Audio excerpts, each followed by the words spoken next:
Hello, everybody. How's it going? Happy Election Day. Happy November 3rd. Can you believe we actually made it? It's only been like, I don't know, what, a lifetime since we were waiting for this to be here, and it's actually here. That being said, we got a lot of stuff to get to. I had a format I was going to do the show on, and I kind of decided last minute to change some of it. So that'll be interesting. But yeah, tonight we're going to have a few guests on. First off, we're going to bring on a new friend of mine. He actually hails from a different time in a different place, and by what I mean by that is where he's at right now is about midnight. So, should let me bring Josh on right now. Hey, Josh, how's it going? It's going good. Thanks, Kevin. Thanks for inviting me. Oh, my pleasure. Thanks for coming. I know it's a bit of a time difference between us. It is. Yeah. It's about 12 o'clock here, so getting late. Absolutely. Doesn't bother me though. I'm a night owl. Well, good. Well, again, I appreciate it. Yeah. So for those who don't know, Josh actually has a podcast of his own. Do you want to go ahead and tell everyone a little bit about that? So podcast is called The Two Things You Should Talk About, and it's just basically focused on all issues of where the political world sort of meets religion and just all those interesting areas where they start to blend together. Perfect. Yep. Sorry if there's a bit of a delay in my speech or whatever. It sounds like my voice is a bit funny, so. Sure, absolutely. Yeah, and just so you know, there's an echo cancellation button on there. Did you click that or no? It seems to be clicked here. Well, no, because if you're using a microphone headset, you don't need to click echo cancellation. So it actually does processing if you do that. So if you unclick that, it might sound a little better. Is that any better now? Yep, absolutely. Perfect. Night and day. Awesome. Oh my goodness. Yeah, no, I was running around last minute trying to get ready, and I thought I had all this time, and I don't. And that's what happens when you live stream. You know, you think you got time, All and part of the fun. it is all part of the fun. And you want to know something kind of frightening and funny at the same time? I made a decision earlier today. I wasn't going to bother watching any coverage up until this point. So Brave. I really have no idea what's been going on. I don't know if there's any weird stories. Now, that's not okay. That's not entirely true. So this morning at like 7 a.m., I listened to a radio show, but that's about it. And then it was like from 7 to 8, 7 to 9. And since then, I haven't listened to anything. Yeah. So it's been... It's at that funny stage where there's nothing really to report about, but you kind of feel like you should be listening to something. Like there's something to keep on top of, but there really isn't. No, absolutely. Well, and that's what I was kind of thinking as well. So as usual, when it comes up to these things, like I'm not a huge fan of CNN, but one thing they do well, decently, is when they have elections, they have a lot of decent coverage, right? Yeah. Fox News does okay, but I just don't like him as much. So yeah, I figure I'll be peeking in from time to time, bringing up the live stream a little bit, showing a minute here, a minute there. I don't want to get kicked off of Facebook, but probably will. I was surprised earlier by MSNBC's coverage. Seems to be fairly thorough and actually not so bad, which I was surprised by. Oh, really? Yeah, they were actually pretty impartial, which I thought was a huge achievement for a mainstream media company. Nice. No, that's great. Yeah, because that's not usually the way they are. In fact, I mean, CNN's always been biased up before this year. I mean, slightly though. They have a leaning, of course. But MSNBC always had the hosts on that were totally biased, right? In your face, and apparently now they've switched. So that's actually rather interesting. Yeah, I mean, sometimes MSNBC, like especially with Rachel Maddow, like she's just completely. I don't even know what to say. It's just completely beyond reason. So there are the odd person that slips through the net, but on the whole, they're not the worst. Oh, good. No, that's excellent. Well, you know what? The funny thing is, most people don't even realize. Do you know that Rachel Maddow and Tucker Carlson are friends? Wow. And actually, at one point, she used to work for him. Most people don't realize, like, they're actually still friends to this day. Yeah, I know Tucker used to work for MSNBC, didn't he? Yeah. Yeah, that's where he got to start. He's not big at this part of the world, but he's just ever since, I guess, the internet and like just the impact of social media, I think he's just huge. Yeah. Oh, yeah. But actually, in terms of, I guess, the average person on the street and on TV here, he's just nowhere to be seen. But the internet's a completely different world. That it is. 100%. Well, and that's the thing too, like you said, between social media and things like that nowadays, I would say that a majority of people that I know get their news, unfortunately, from social media. Yeah, and it's usually in 30-second clips or little, video snippets. And it's somewhat frightening if you think about it, but not to be not unexpected considering that we live in 2020 and everyone carries their life around on their phone. I mean, I was concerned at first just by the rise of BuzzFeed. I think it was AJ Plus was one of these other networks. Now this, and I thought these are basically people's news sources these days. And it's just it was really worrying to think, is this the way the world's going? Just whoever wants to put a video on the internet, they are the news, and for all intents and purposes. So I see it's more like you see more variety now with PragerU and some of the videos they're putting out, but I guess none of them really intended to be news. There are opinion, and it's important to bear that in mind. Absolutely. Well, no, and that's the thing. But like you were saying, I mean, before we always had, well, heck, when I'm old enough to remember when we only had 3 channels, right? Growing up, we had ABC, NBC, CBS, and that's where we got our news from. And then over the years, cable news came to be something, and that was a huge influence. But now we've evolved to this point where, like you said, we have these independent journalists, these everyday, private citizen journalists who are bringing us as many breaks in the news as anybody else because they're on the ground, they're on their phone, they're streaming it, they're putting it on whatever. And yeah. I mean, I listen a lot to people like Tim Pool for the news. Oh, okay. They're commentators, but it's one of my primary sources of news because I feel like I can trust him because he's a liberal, but really is at the minute siding with Trump because of his logic and reasoning rather than actually his ideology. You know what I mean? Mm-hmm. He was never Republican. He was never conservative even, but just through deduction, seeing what's going on and sort of making his own mind up, he's now ended up voting for Trump. And I think that's something you actually maybe can trust. Someone who is just not a partisan actor, but just goes with the logic and their own reasoning. Well, absolutely. And that's the thing I've noticed more and more because I talk to people all the time. Sometimes it's strangers on the internet, sometimes it's neighbors, coworkers, whatever. And I've noticed so many people kind of come to me in confidence and told me, I've been voting this way for however long, but this has kind of opened my eyes and I had to take a pause and, this time I'm voting different. Mm-hmm. It's, and I don't want to say it's surprising, but I think it's surprising as many people are doing it as they are. Like I've got parents who literally voted Democrat since the 50s and 60s, and they told me they voted for Trump. I'm like, okay, that's kind of a change. The walk away campaign has been a huge revelation, really, with just the sheer volume of people who are leaving this kind of democratic establishment they've just trusted for generations. This walk away campaign where people are suddenly, they're almost coming to their senses in terms of, I'm not saying that the Republicans are any more trustworthy, but people are starting to actually figure things out for themselves. Definitely. One thing, I think you actually might be getting some echo, even I'm not hearing it. Someone on Facebook just told me that there was a lot of echo for some reason, so maybe you want to put it back on. I mean, I'm not hearing it at all, but, we want to make sure everyone can hear you okay. You can talk for a bit while I... Sure, absolutely. And actually, talking about updates, I'm just seeing right now that Florida, I mean, obviously this is extraordinarily early on in the counting, but right now Trump has a slight lead, 53-46.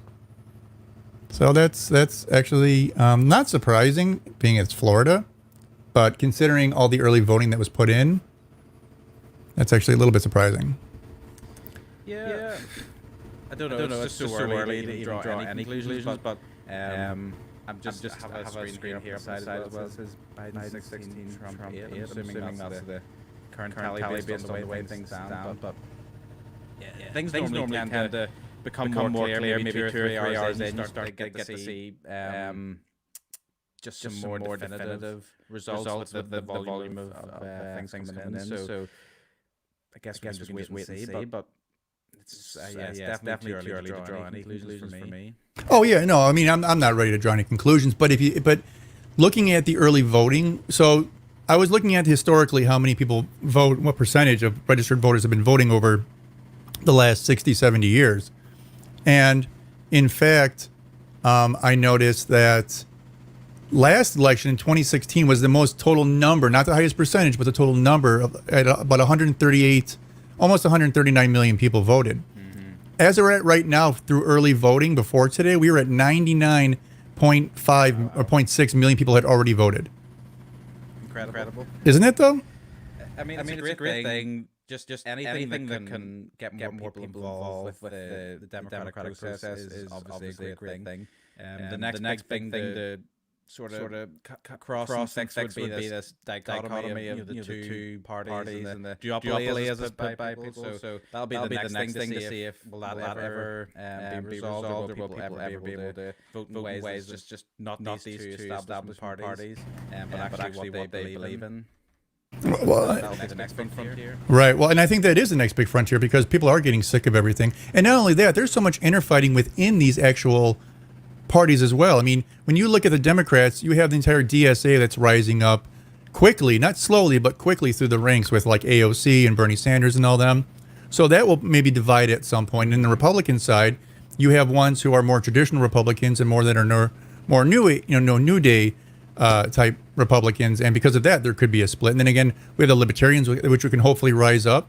And that's something that I'm actually particularly watching this election, is because most people don't realize that the Libertarians are not necessarily fighting for winning the White House. They're essentially looking to get 5%. Exactly. So if you get so for those of you who do not know, if a party is able to reach 5%, they get a lot of benefits. They instantaneously get put on all ballots, no questions asked next election. They actually get funding from the federal government. Now, there's some talk that the Libertarians wouldn't actually accept that money, which would kind of make sense. But yeah, that being said, there's a lot of benefits for the Libertarians if they can hit that 5% mark. Yeah. And this is the thing we've seen so often, it's just if we can cross this 5% mark, then people might start to jump on the bandwagon and think, this is actually a party with some credibility. I'm not sure. I think it's definitely doable. It's definitely doable. Whether it's this election or the next one, I suppose it depends on how people judge Jo Jorgensen and her quality as a candidate. But I think it's not too tall an order, and I think it's definitely possible. The debates obviously will open things up further, and just obviously the criteria for that is set, and it's based on polls and.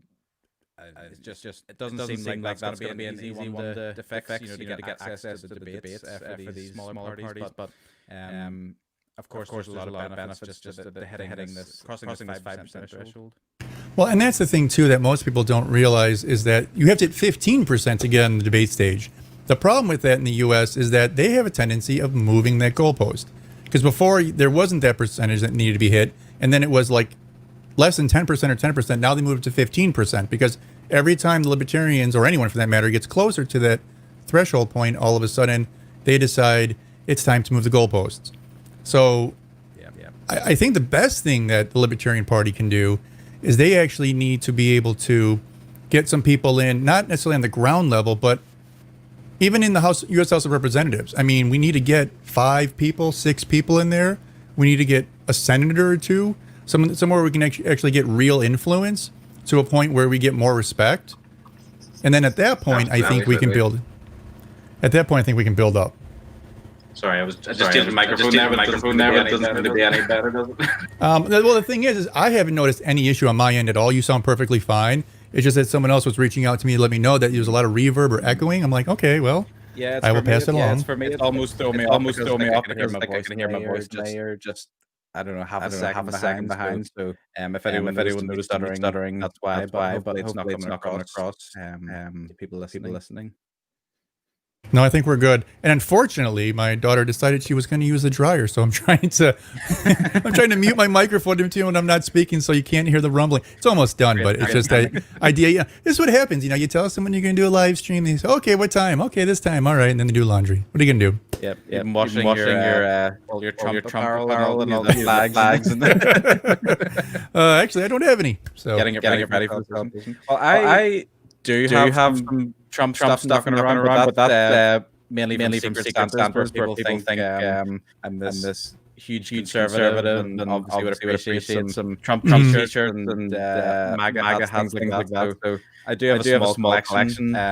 It's kind of like I'm not sure if Americans are familiar with Father Ted, but there's a scene where basically it's about these Catholic priests in rural Ireland, and basically one of them inherits a huge amount of Nazi kind of memorabilia, and he's showing someone around his house, basically trying to prove that he's not a racist, trying to convince them. And then all of the shipment of Nazi memorabilia arrives on the front door. Just at the worst possible time. So I'm hoping no one just stumbles in one day and sees a small collection of Trump memorabilia. Well, that's actually funny you say that, because it's amazing who I talk to. Sometimes I'll have a conversation with someone and they instantaneously, for whatever reason, think I'm a conservative. But if a different subject were to come up and I were to talk to someone who, say, was on the left or a liberal, they would think I'm obviously a liberal. And that's kind of the weird situation I find myself in, because it depends on what topic comes up, and when I'm around you is what you're going to think I am. Yeah. Do you ever run into that? Yeah. I am probably conservative by nature. So often a lot of these topics I will sound like a conservative. But I think where people start to be surprised is issues relating to maybe freedom of speech, or issues relating to I guess I would call myself more libertarian. So there's a lot of issues. Why would you not have regulation in this area, or why would you regulate this or that? And people start to get confused because they're almost like side beyond. Do you not want to regulate abortion, gay marriage, all these issues? And I'm like, not really. People have to have this sort of head scratching. They wonder what they're really on. Right. No, absolutely. And it's an awkward position to be in too, because it's like, I can literally be in a conversation with two Democrats, two Republicans, and at the end, none of them realize that I'm really not on either one of their sides wholeheartedly. Yeah. And it makes some awkward conversations, because, like I said, one time someone will think that I'm on their side, then they'll try to pull me in a different conversation, realize like, oh, you're not for this, or you're against this, or, surprise. I think it's great to be. Oh, absolutely. Not really on either side. It's sort of evidence that you've actually got some sort of semblance of free thought, and you're not totally betting out the talking points from one side or the other. Absolutely. Now, is there anything, because again, you're from, you're all the way across the pond. So is there anything in your news when they talk about U.S. elections, U.S. politics recently that you think that would surprise most Americans? I'm not sure. The first thing that comes to mind is that our media is almost unanimously against Trump, and it's almost a foregone conclusion that anyone saying would never support Trump, and we're watching this sort of science experiment going the other side on, where somehow this demagogue has risen up to being the president, and everyone's just very confused. So I think that's probably the most surprising thing. And when people hear Americans, generally the first thing they'll ask is, what do you think of the president? Is it just ridiculous what's going on? It's crazy. The world's just going mad. And then you actually have to explain to people do actually support Donald Trump. It's not just that they're insane or they've lost their minds. There's a lot of people who do support him. And I know you're media in America is not exactly pro-Trump either, but over here there's just nothing that even resembles support for I guess any conservative candidates or even prime ministers. It's just unheard of. Now, Josh, before we get off topic here real quick, again, someone else, your wife actually, is reaching out to let me know that she is hearing your echo. So I'm not sure what. So I mean, did you click the echo cancellation or no? I have clicked it. Oh, it's unclicked. Okay, you know what? Yeah. So let me see if I can do it on my end too. Maybe that'll clear, because sometimes that clears things up. So unclick now. Okay, so how about this now? If anyone hears it now, let me know if you have any issue. Can hear this echo. Yes, comment. My ear. Now so now are you? So are you? I hear the echo in my ear, so it seems to still be going, but I'm not sure what else. Because when I clicked it on my end, all of a sudden you became crystal clear, as far as I know. Mm-hmm. So now if I click it again, I just again want to make sure everyone can hear you here. No, go ahead and talk. Yep. So testing 1, 2, 3. I can hear it, but can you? No, I mean I hear no echo, so I'm just not sure. Let me see. I don't see any more settings actually to fix on this end unless. I hear yes, there's still an echo, so I'm not sure what's going on. Sometimes it just happens, but usually with the echo cancellation, it takes care of itself. If I click on my end, usually it takes care of anyone else as a guest. So I'm wondering if it was my headphones maybe picking up my voice. Is it any better if I turn my headphones down like I have now? Let me see. I'll turn the gain down on my microphone. How's that now? Is it any better? It actually does sound better in my own ears. yeah, it sounds fine to me too. That's why I'm a little lost. So because what we're hearing right now is what everyone else should be hearing. Yeah. So, but it's just weird how other people are hearing an echo. So it seems to fix itself actually for me. So I'm hoping that's it. I feel like I can finally talk properly now because I was stuttering and couldn't really. All right. So now, well, your wife just said that's better. So let's go with that. No echo now. Perfect. So, shout out to Heather. Did you click the echo? I didn't change anything. The echo's still off. Echo cancellation. Okay, so I changed my mind. So maybe that's all it was on my end. I needed to do it. So we're good. We spent 2 minutes talking about echo cancellation. Let's get back to politics. Yeah. So no, that's excellent. The echo cancellation is actually more interesting. Should we stick with that for a while? Well, it might be at this point during the election process, but yeah, no. So now, again, just to touch base real quick with your podcast, you are doing it in seasons, correct? Yeah. So I'm very new to this world, so it seems to be that most people tend to release them either weekly or just whenever they get the chance. At the minute, just I'm kind of structuring it like an interview podcast, so I tend to really exclusively do it with other guests. So I try to schedule maybe 5 or 6 and then start to release them, and then by the time it gets to that I've released those first 5, I'll have recorded another 5 more maybe with other people, so kind of ends up being about 10. So I've just finished the first season of 10, so a wide range of guests from former MPs and members of the European Parliament, and a very prominent politician here in the UK called Anne Widdecombe, who was very much involved with the Brexit process, if anyone's familiar with that. I'm not sure how your media covered that whole thing, but really it was our version of the election of Trump in terms of just a true surprise result for really the populist movement. So I had her on, Anne Widdecombe, so it was a great conversation. If anyone's familiar with PragerU, their influencer Will Witt was on the show, and someone called Kevin Lee also came on at some stage. So not sure if anyone's heard of him, but yeah, just a wide range of guests from libertarians to conservatives, people from the world of faith, including police chaplains and army chaplains, missionaries.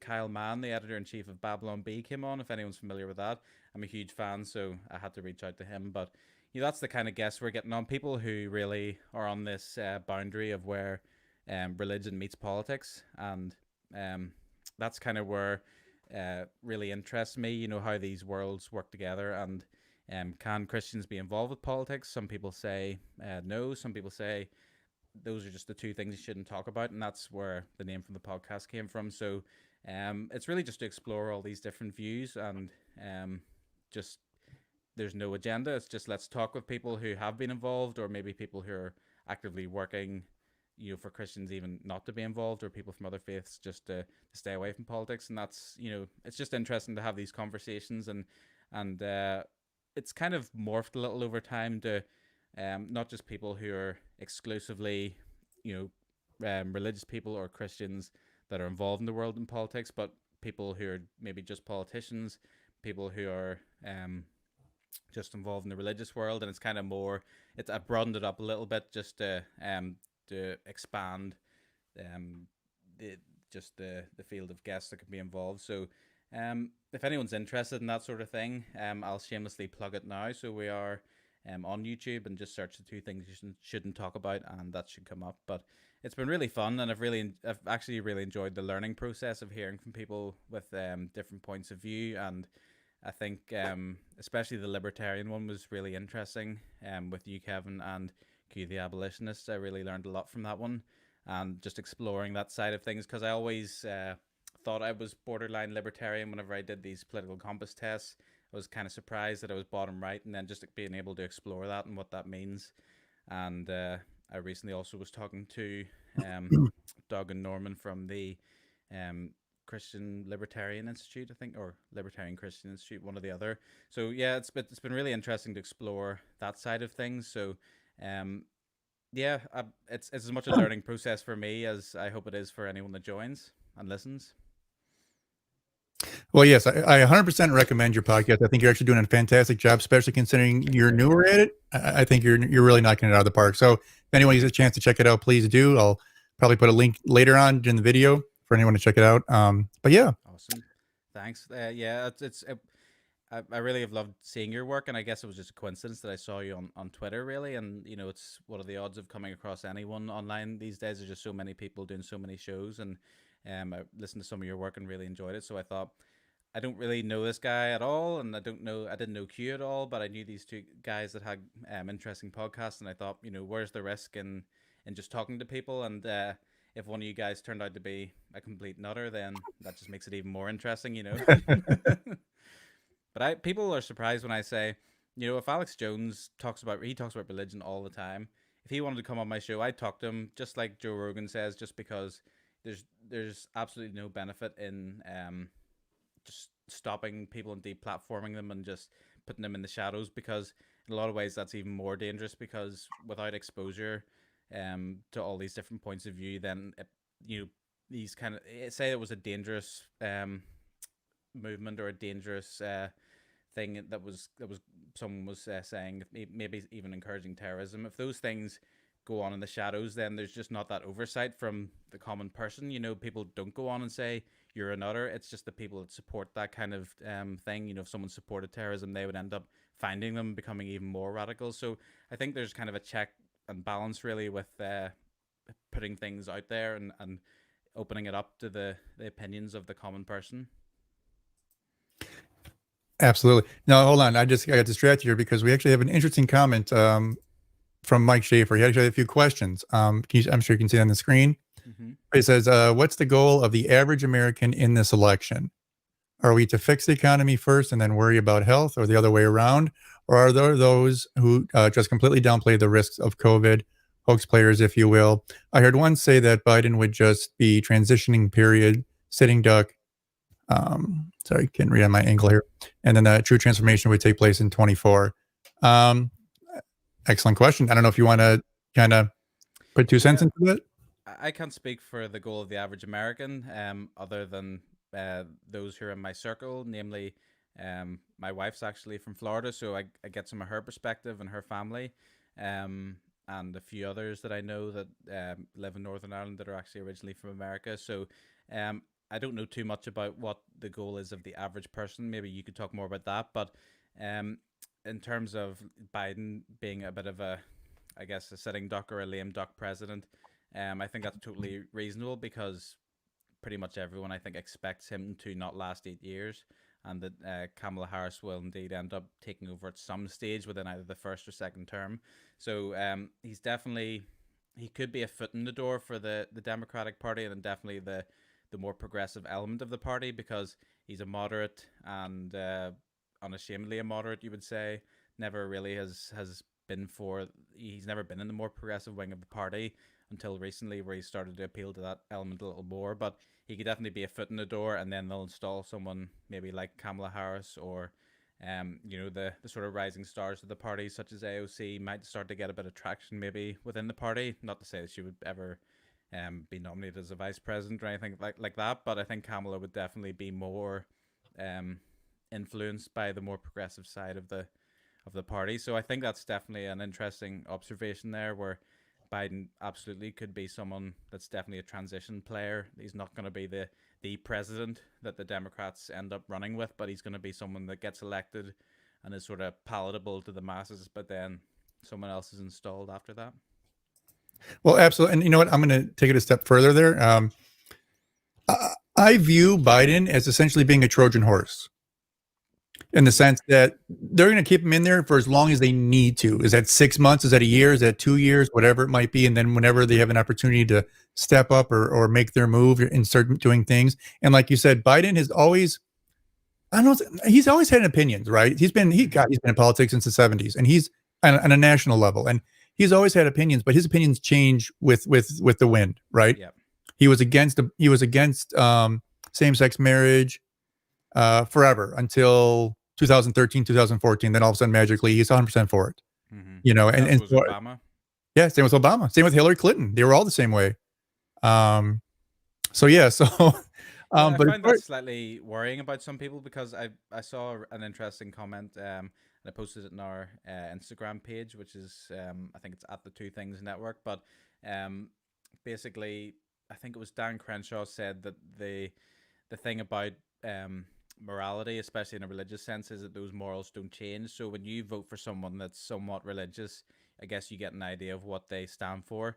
But with these more progressive types, you know, even those from the Democratic establishment, such as Biden, Hillary, and those, you don't really know what their true morals are, because it's you just wonder what they're grounded in. You know, what do they really think? What will they think in 5 years' time? When things are, you know, when other things are popular, you know, if the trans movement starts to really take off a lot more than it has now, will they be all for that in 5 years, because it's part of the learning process? So that to me is my question, and why, you know, I think sometimes when people are unashamedly forthright in their morals and even their religious beliefs, or even if they're just spiritual in certain ways and believe certain things, when people just are out there with it and just say it and spit it out and just are unashamed about that, then I think it's easier to trust them than these who move with the wind, like you said. Well, and the thing is with Biden is that I don't know how much of his history you've seen on video from interviews and speeches that he's given, but he said some very questionable things, especially by today's standards. Yep. And it's just amazing to me how quick people who support them or support him just are willing to just blow that off and ignore it like it would never even happen. Tone deaf is what people tend to say. Yeah, just by today's standards, things that he said in the past are just unforgivable, really, you would say, or you would think that progressives would say. But you know, when it's on their side, they're happy to acknowledge that there's been some kind of movement forward. But if Trump said something, you know, 20 years ago, then of course it just proves he's a bigot, and he always will be. And you know, this is just the world we live in, obviously, with people being so divided. But you know, I think I just wonder, when we talk about this progressive movement, you know, that implies that things will naturally progress somewhere, you know. So who knows what that will be in 5 or 10 years time, because it's progressive, it's moving, it's changing with whatever social movements are going on. And that to me is slightly harder to accept than maybe a hardline conservative point of view, where at least you know that the status quo is really the worst that you can get. You know, conservatives like to at least stay where they are, if not maybe make the government smaller and get out of things and roll things back. Or some, you know, some might say they want more restrictions on abortion, things like that. You know, that if anything they want to move backwards, and they don't, you know, you kind of know what direction they're heading, but nobody knows what social movements will be out and about in 10 or 15 years time. So it's kind of a hard one for me to actually, you know, throw any support behind, because I don't really know where it's heading. No, I couldn't agree more. Actually, Mike actually followed up with another comment. He said, if elected, Biden will be a one-term president, my opinion anyways. How would you guys feel about an atheist candidate? Personally, I would welcome him, her, with such great admiration. So now I'll speak first on this. I mean, as far as, to me, it's not a prerequisite that you have to be either religious or a person of faith or vice versa. As long as you're an honest person, a good person, as long as I can trust what you're saying is actually what you believe and what you're planning on doing, that's really what I care about. So I would never have a litmus test saying, well, you know, if this person's Catholic or Christian or whatever, I would vote for him, versus being Jewish or you know, anything for that matter. Yeah, I think I would agree with that. What comes to mind is, don't know how familiar you all are with The West Wing, but in the kind of last season when Senator Vinnick is running for the Republican Party, and he tries to sort of tap dance on the line of sort of saying that he's religious, or I went to church in the past but I haven't been for a while, instead of saying he's an atheist. And this was a whole conversation of, is it relevant these days to bring up someone's religious beliefs? So I wouldn't be against an atheist candidate at all, even for prime minister, because I don't think it's that big an issue in this country at all. People kind of actually expect our politicians not to be of faith these days, I think, in this country. But the evangelical vote is so huge in America that I think people kind of have to make this choice of, do they say that they're religious even if they might not be all that devoted, or if even if they're an atheist completely, they might say, well, I'm a Catholic, because that's a cultural connotation as well as a personally religious one. But I would respect so much more an atheist that came out and said, I'm an atheist, I don't believe in any God, and that's just where I am, rather than someone who kind of says, oh, well, I'm a Presbyterian, that's I was baptized when I was young, or sprinkled, and I'm a member of the Presbyterian Church. And what does that mean to anyone? What does that say about who you are and your morals, other than you're willing to sort of compromise in order to get a few extra votes? And I think more fool anyone that buys those kind of candidates. And I know a lot of people have said about Donald Trump saying that he's a Christian as well, and recently said he's a non-denominational Christian. So I wouldn't make any judgments as to what his personal faith is. But everyone kind of has to make that decision themselves as to whether someone is being sincere, and is there evidence to their sincerity of what their faith is or what they're saying. Because honesty, I think, is such a huge issue, and it's been said to me so many times that it's one of the major issues of this campaign. Just that, can you trust the candidate? Is their character worthy of your vote? Right.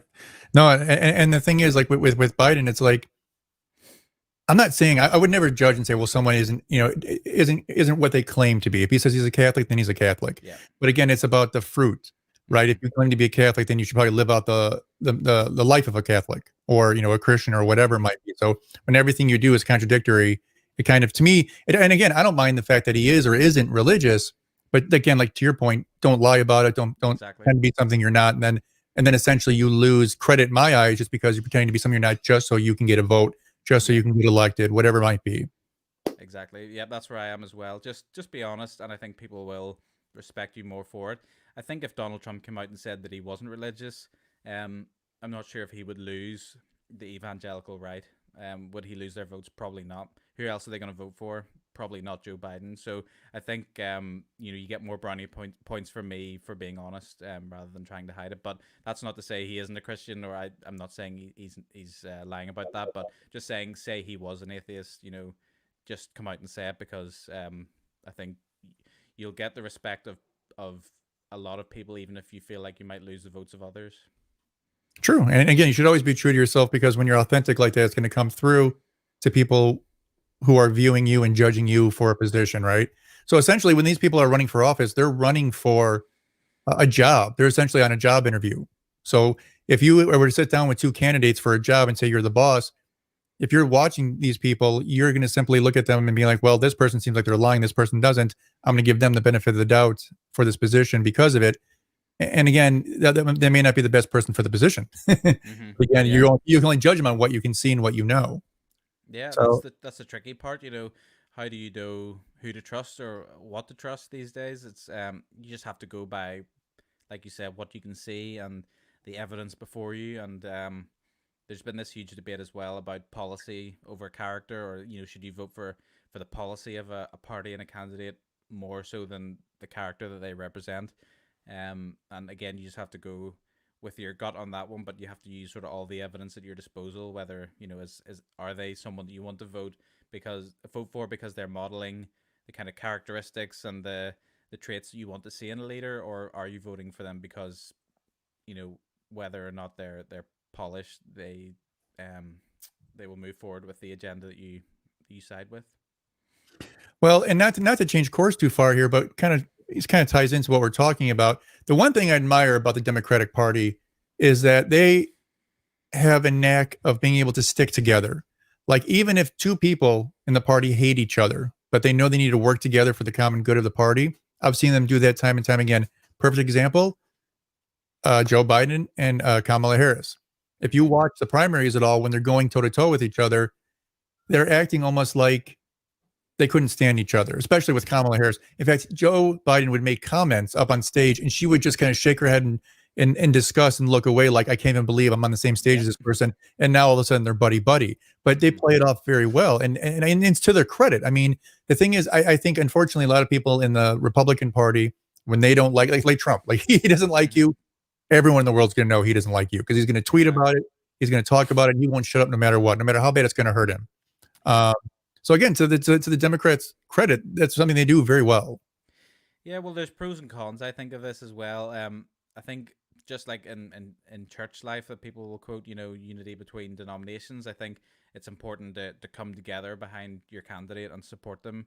At the same time, I've seen commentators such as Jimmy Dore coming out and saying, well, Bernie Sanders is a sellout cuck and he's just going out there and just abandoned all of his morals to throw his support behind Joe Biden. So some people, you will lose respect from some for seemingly not sticking with what you really believe, because he would say these issues such as Medicare for all.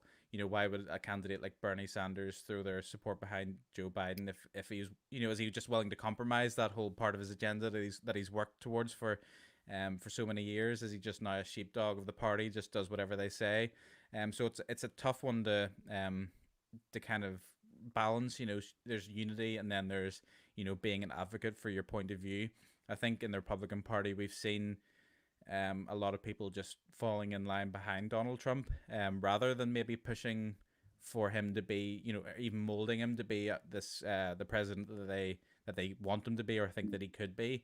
So that was interesting to see after his first election. I thought maybe Mike Pence, there might be more evidence of his kind of shaping of who Trump is, and he might become the presidential Donald Trump that he could have been. But he's really stayed true to who he is, and I think that's evidence, obviously, that people are willing to let Donald be Donald, to use another West Wing quote. So that it's definitely interesting to see the different sides of the argument on that one, and I'm not sure which one I value more. Do I value the unity more, or people sticking by their morals a bit more, and their forwarding their agenda a bit more? No, and it was surprising. I mean, I was one of the first people who thought after Trump was elected, okay, he did what he had to do. He did his big person persona. He used his personality to get elected, and now that he's going to be elected, he's going to calm down. That did not happen. Yeah, exactly. It didn't even slow down. Like if there's a speed bump, he went right over it at 40 miles an hour. He didn't care. He'll just get new tires, new rims. He doesn't care. This has been a huge. I mean, I don't think anyone really saw this coming. How effective just basically ignoring things would be. Donald Trump has a knack of just ignoring criticism, letting them just wash over him like water off a duck's back, and it actually surprisingly works pretty well.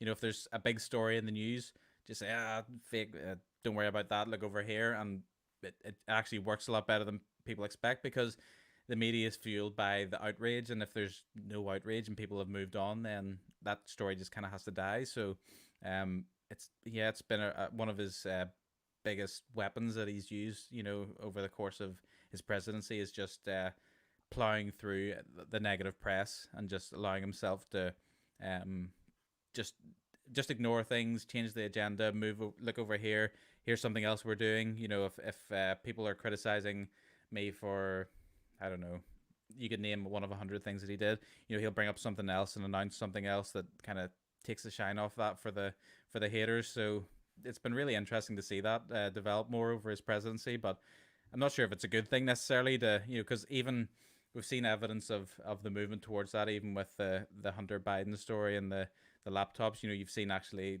maybe the mainstream media is picking up some more of that, and just or even the Democrats are just ignoring those stories instead of addressing them, and then they do tend to fizzle out. So I think maybe they've picked up a bit of wisdom there from Donald. True, very true.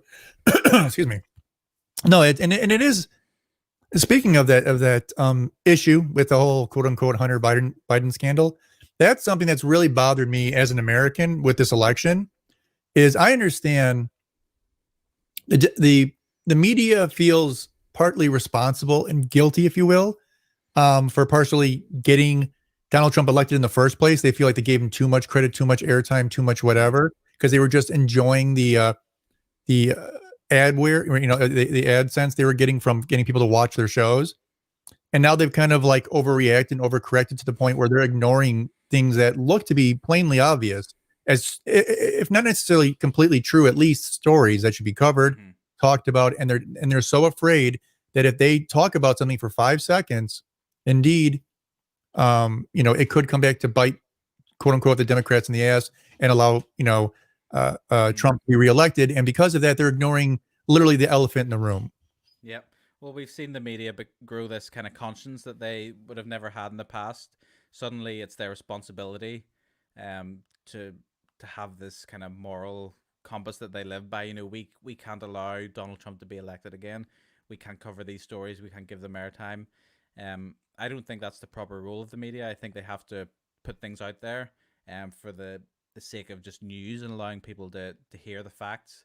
And I can't remember exactly, but there has been news anchors that have said, in private that it's they feel like it's their responsibility. And actually Google as well, I think recently said something similar. One of their directors of marketing or engagement or something, I think it was one of these Project Veritas pieces where they exposed them saying, we can't let there be another Donald Trump situation. All these organizations have suddenly grown social consciences, and I think that's a really dangerous precedent to set because, impartiality is a huge issue going forward, and tech censorship, and are these tech companies, is that just an open forum for people to put out their points of view, or do they actually edit content, and are they should they be considered editors like editors of a newspaper because they're allowing certain things to stand and taking certain things off their platform? So that's sort of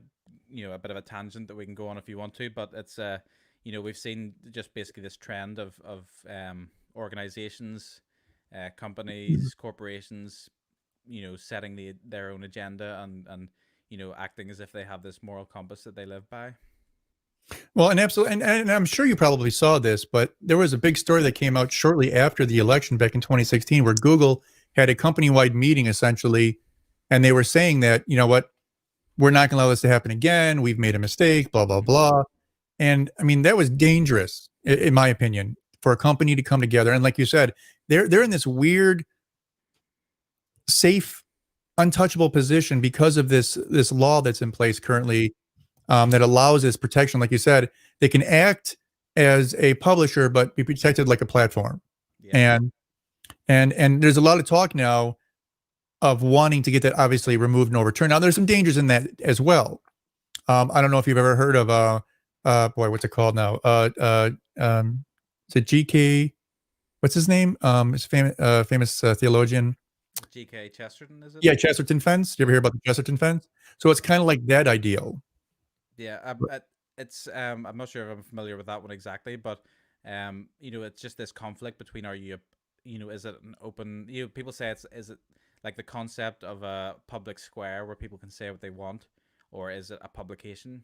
And really, I think when these companies start to make editorial changes to what's on their site, even when it's just as simple as putting, almost like trigger warnings that Twitter puts up these days saying, this may not be true, but for your own benefit, we've allowed it to stand. That's obviously them making a judgment call. That's them making an editorial decision. This can stand and this cannot stand, and this person must be deleted now for saying things that are not, they're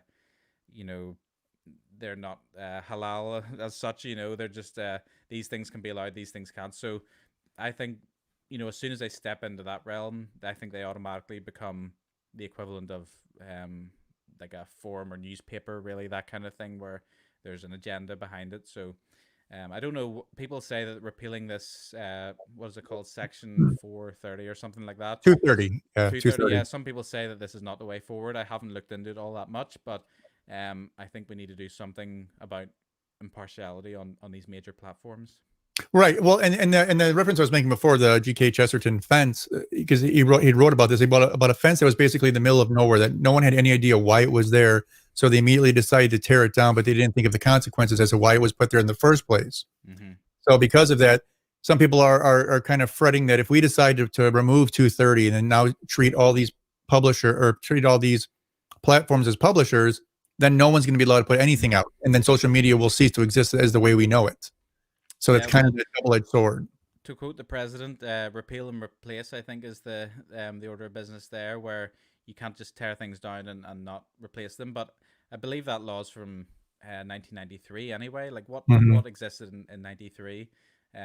Certainly not social media as we know it, barely even emails. So I think there needs to be a modernization of these laws, but I'm just not sure. I think with the Senate looking like it could possibly swing, the House is a toss up. It's looking probably more likely the Democrats will take those institutions. I'm just not sure if we'll get the kind of reform that people are looking for, but I think the president needs to be a bit more strong. I think with tech and with censorship online, because he's been one of the worst sort of victims of this. Putting labels on things on Twitter saying that his content's harmful. I think that's up to everyone to make their own decisions on. And I think if you're able to be influenced by something that the president says just because you take it at face value, I think that's more your problem than anyone else's. I think everyone needs to be able to have the freedom to make their minds up about what they see online. Well, and that's the thing that I think that scares me the most about this is because, the quote unquote, they have these fact checkers, and the fact checkers are going to be the ones who are going to save us all and save us from being exposed to these bad things. And the problem is, who are these fact checkers? And like anything in life, who are going to check what they're doing? Because I've seen things that they've marked as being bad when they're not bad. Yeah, or they're partisan actors. Yeah, exactly. So it's just like, and I hear the argument all the time saying, well, in a free market, we can just simply create a new business and replace Twitter. And we can over time, but it's not going to be something that you can do overnight. And even then, is this going to be, contradictory echo chambers is all it's going to be, because Twitter is going to be for the left, and then say Parler, whatever is going to be for the right, or whatever it might be. And then you've got people who aren't even talking to each other. And you think we're divided now, wait till we're not even interacting. Exactly. Yeah, it's just a tough one. And I've looked into Parler and Gab and those kind of things, and I think something obviously to be mindful of. But I think we need to bear in mind that these are corporations, and they are private businesses that have the right to do what they want to do and edit the way they want to edit. But what we need to do then is treat them like they are content creators and editors, and not a free and fair platform. If that's the route we want to go down, where we're giving corporations the freedom to moderate content whatever way they want to, then we need to treat them as such. It's just you have to treat them accordingly. If we want to regulate them and say you have to allow anyone to say anything on this platform, then that's fair enough. But there's going to be a case where someone's going to say this person that carried out a school shooting used Twitter to promote to organize something, or these rioters use Twitter to organize their riots, and then obviously the whole thing comes crashing down, and we'll be back to square one. So yeah. No, and it is a problem, because when I look at the election right now, and I saw how they pulled Facebook and Twitter back into Congress just to talk about all these things that are going on, and they hide behind these excuses saying, well, we're trying to protect people, and the New York Times was banned from Twitter because they tried to post this story about the Hunter Biden story. So they were banned. And they said, oh, no, you're not banned anymore. All they have to do is log out, log back in, and then redo it. We fixed that. Well, they tried doing that and it still didn't work, but they're having an influence on the election, because when they're hiding stories and hiding accessibility to things, and they're kind of playing this game. And the problem is, I fear that they're going to be able to, they've already learned how to master it, right? And they don't need to do it forever. They just need to do it at very specific points. So when everyone is trying to get a story out, or to use the one media that everyone is accessible to, and it's not even just dangerous. It's to me, it's frightening. Like it's almost like you're reading a dystopian novel of how the world could be. It's like, oh, it's never going to be like that. Perfect example again. Turning on the news the other day, and I saw that they're boarding up all of downtown Chicago, not far from where I live. Everything they're putting. Garbage trucks to block off all the streets. They're raising the bridges. They're bringing in, extra police officers. People like, Philadelphia. They brought in the National Guard. I mean, it's just because of the elections happening. 4 years ago, if you were to say this, you would think if someone were to say this, you would think they were insane. And it's like the Babylon Bee said, it's because of the party of love and peace and tolerance that this is all happening. It's not the Trump supporters. I mean, I could be proven wrong, but I have a feeling that it won't be the Trump supporters, even if he loses, that will end up being violent. We could see isolated incidents, but it wouldn't be on the same scale, I don't think, as if Biden gets defeated. But you've talked about tech regulation, and I think Tulsi Gabbard was shafted completely by Google with them limiting her. What was it? They were getting rid of recommendations based on her or something like that. People were searching Tulsi Gabbard in the wake of the debates because she kind of knocked it out out of the park. I think on those first few debates, Right. She was. People in the polls afterwards were saying that she was the candidate that she was most searched. She was made the best impression on people, and I think it's obvious why. But she was quite clearly, completely shafted by Google on this, and the lawsuit I think might have been thrown out, which was, even if it had have gone ahead, the damage was already done. But it just shows, this is how they can have an effect on elections, and they talk about Russia having their influence on these elections, but you got to look at home first and see what's the issue domestically. And again, we talked about fact checkers. My conversation with Kyle from Babylon Bee was interesting because they had a lot of issues with Snopes, I believe, is the main culprit, where it makes me laugh thinking about it. But the story that Snopes decided to censor or put a warning on, I'll call them trigger warnings, because that's basically what they are. They're in the realm of trigger warnings where people can't handle what they're seeing. But they put a fact check warning on a story that said something along the lines of CNN purchases an industrial sized tumble dryer to spin the news, and this is what they decided to fact check and say people need to understand that this isn't fact. And it just goes to show that you don't know who's doing this. Is it AI? Is it an actual person sitting behind a screen that has their own biases? And at the minute, if I see fact checker, then I sort of completely disregard it, because Hillary Clinton in the debates in the 2016 election says, you can go to my website and we'll have our team of fact checking monkeys kind of typing away, with our robots and AI, automatically checking what Trump says the minute that it comes out. And to me, that sort of just proves that the fact checking is not fact checking. It's does this align with my point of view checking, and can I make a counter argument checking? Well, and not only that, it's everything's one sided. You can't appeal to anybody and say, no, this is what we said, or here are the facts, or here's our backup data. If any one magical person deems it as being unreliable, untrue, misleading, partially false, all of a sudden it's just banished and gone forever. And like you said, Google is with Tulsi Gabbard.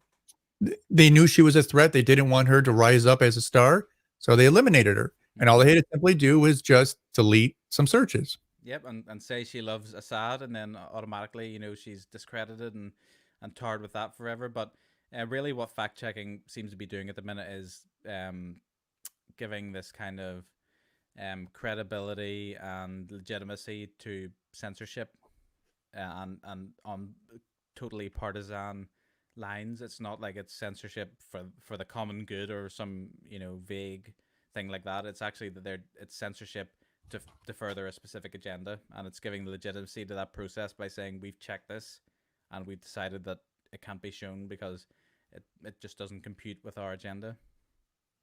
But well, and tell you that. Yeah, well, exactly. And they'll deny that, well, it's not our agenda. We're not doing anything. This is just a fact. No, it's not. You're lying. It's just you have a bias. You want things to go a certain way.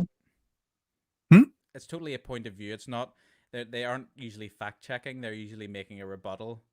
A lot of the times these days, it's not like they're saying, Trump says there were 10 shooters in a particular terrorist incident and there were really 9. That's not the fact checking we're seeing. It's not like it's very clear and empirical evidence.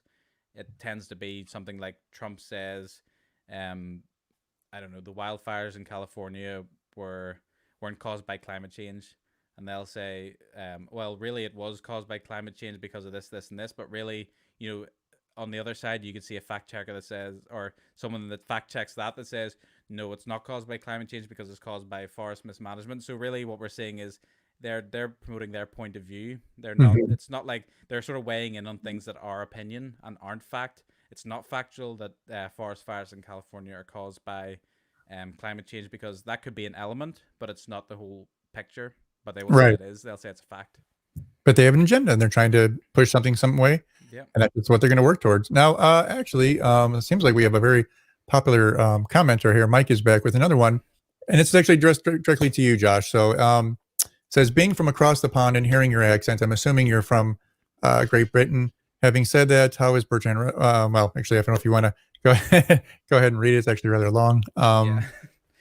Well, first up, so to be specific, I'm from Northern Ireland, where a lot of people will sort of say, oh, we're not from Great Britain. Technically, that's England and Scotland. So, and Wales. So officially, I'm Northern Irish. Again, some people from here might say, no, you're Irish, or no, you're British. But it's I'm kind of everything, or anything to anyone. So, I'm from Belfast, Northern Ireland. So from the UK. Having said that, how is Bertrand Russell regarded as an influence on the British lifestyle? A note that I find interesting is the United States of America has a clear separation of religion and state, yet we have many conservatives pushing away from that idea. Whereas in Great Britain, there is no separation from religion and state. That's absolutely true. So I can't see the end of that comment there, but you've touched on something important there, which is separation of church and state in the UK isn't really a thing. The Queen is the head of the nation, if only by name, but she is also the head of the Church of England. So there's a very clear mixture between the two, and they totally coexist. And you also have bishops, archbishops. I think it's the Archbishop of Canterbury, York, and a few others that sit in the House of Lords, which is like, I guess you could say, our equivalent of the Senate in some ways. Although again, there's differences there in their rules, but there's a very clear mixture of church and state, and even a lot of government business is conducted on or with prayers and certain times a day. Even at the start of business, there tend to be prayers, and that's the same in the Northern Ireland Assembly as well. So the interesting thing about that is that in my observations, I've seen that even though our church and state are more linked, in a lot of ways, the effect of the church on the state is much lower. So what I mean by that is in America, what you'll see more is, even though the Constitution sort of specifically says there will be no state condoned religion or anything like that, there'll be no kind of mixing of the two. What you'll see is, like we said earlier, candidates that scramble to tote their religious credentials, and you just wouldn't see that in the UK because we have moved to a more secular society, and even if the church is linked in, it's kind of then seen as a relic of the past. Whereas in America, what you'll see is, because the church is a huge voter group, and actually almost a lobby group in some ways, similar to what the NRA is, the church will be trying to, the evangelical organizations will be trying to promote their agendas. The effects of religion are actually more apparent, I think, on the American political system than they are here, even though it's physically built into our system. So it's an interesting topic of conversation. And again, I'm going to point to one of my previous guests on my second episode, Dr. Paul Dupe from Denison University in Ohio.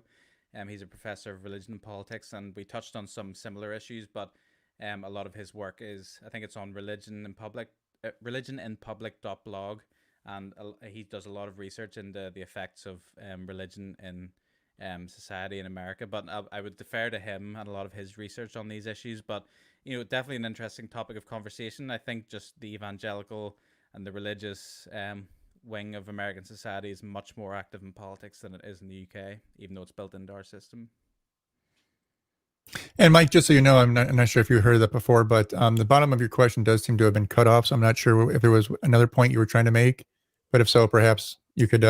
You can reiterate that if we missed that, but I think it cut off on PR, something, a word beginning with PR. So talked about right. However, it's just not.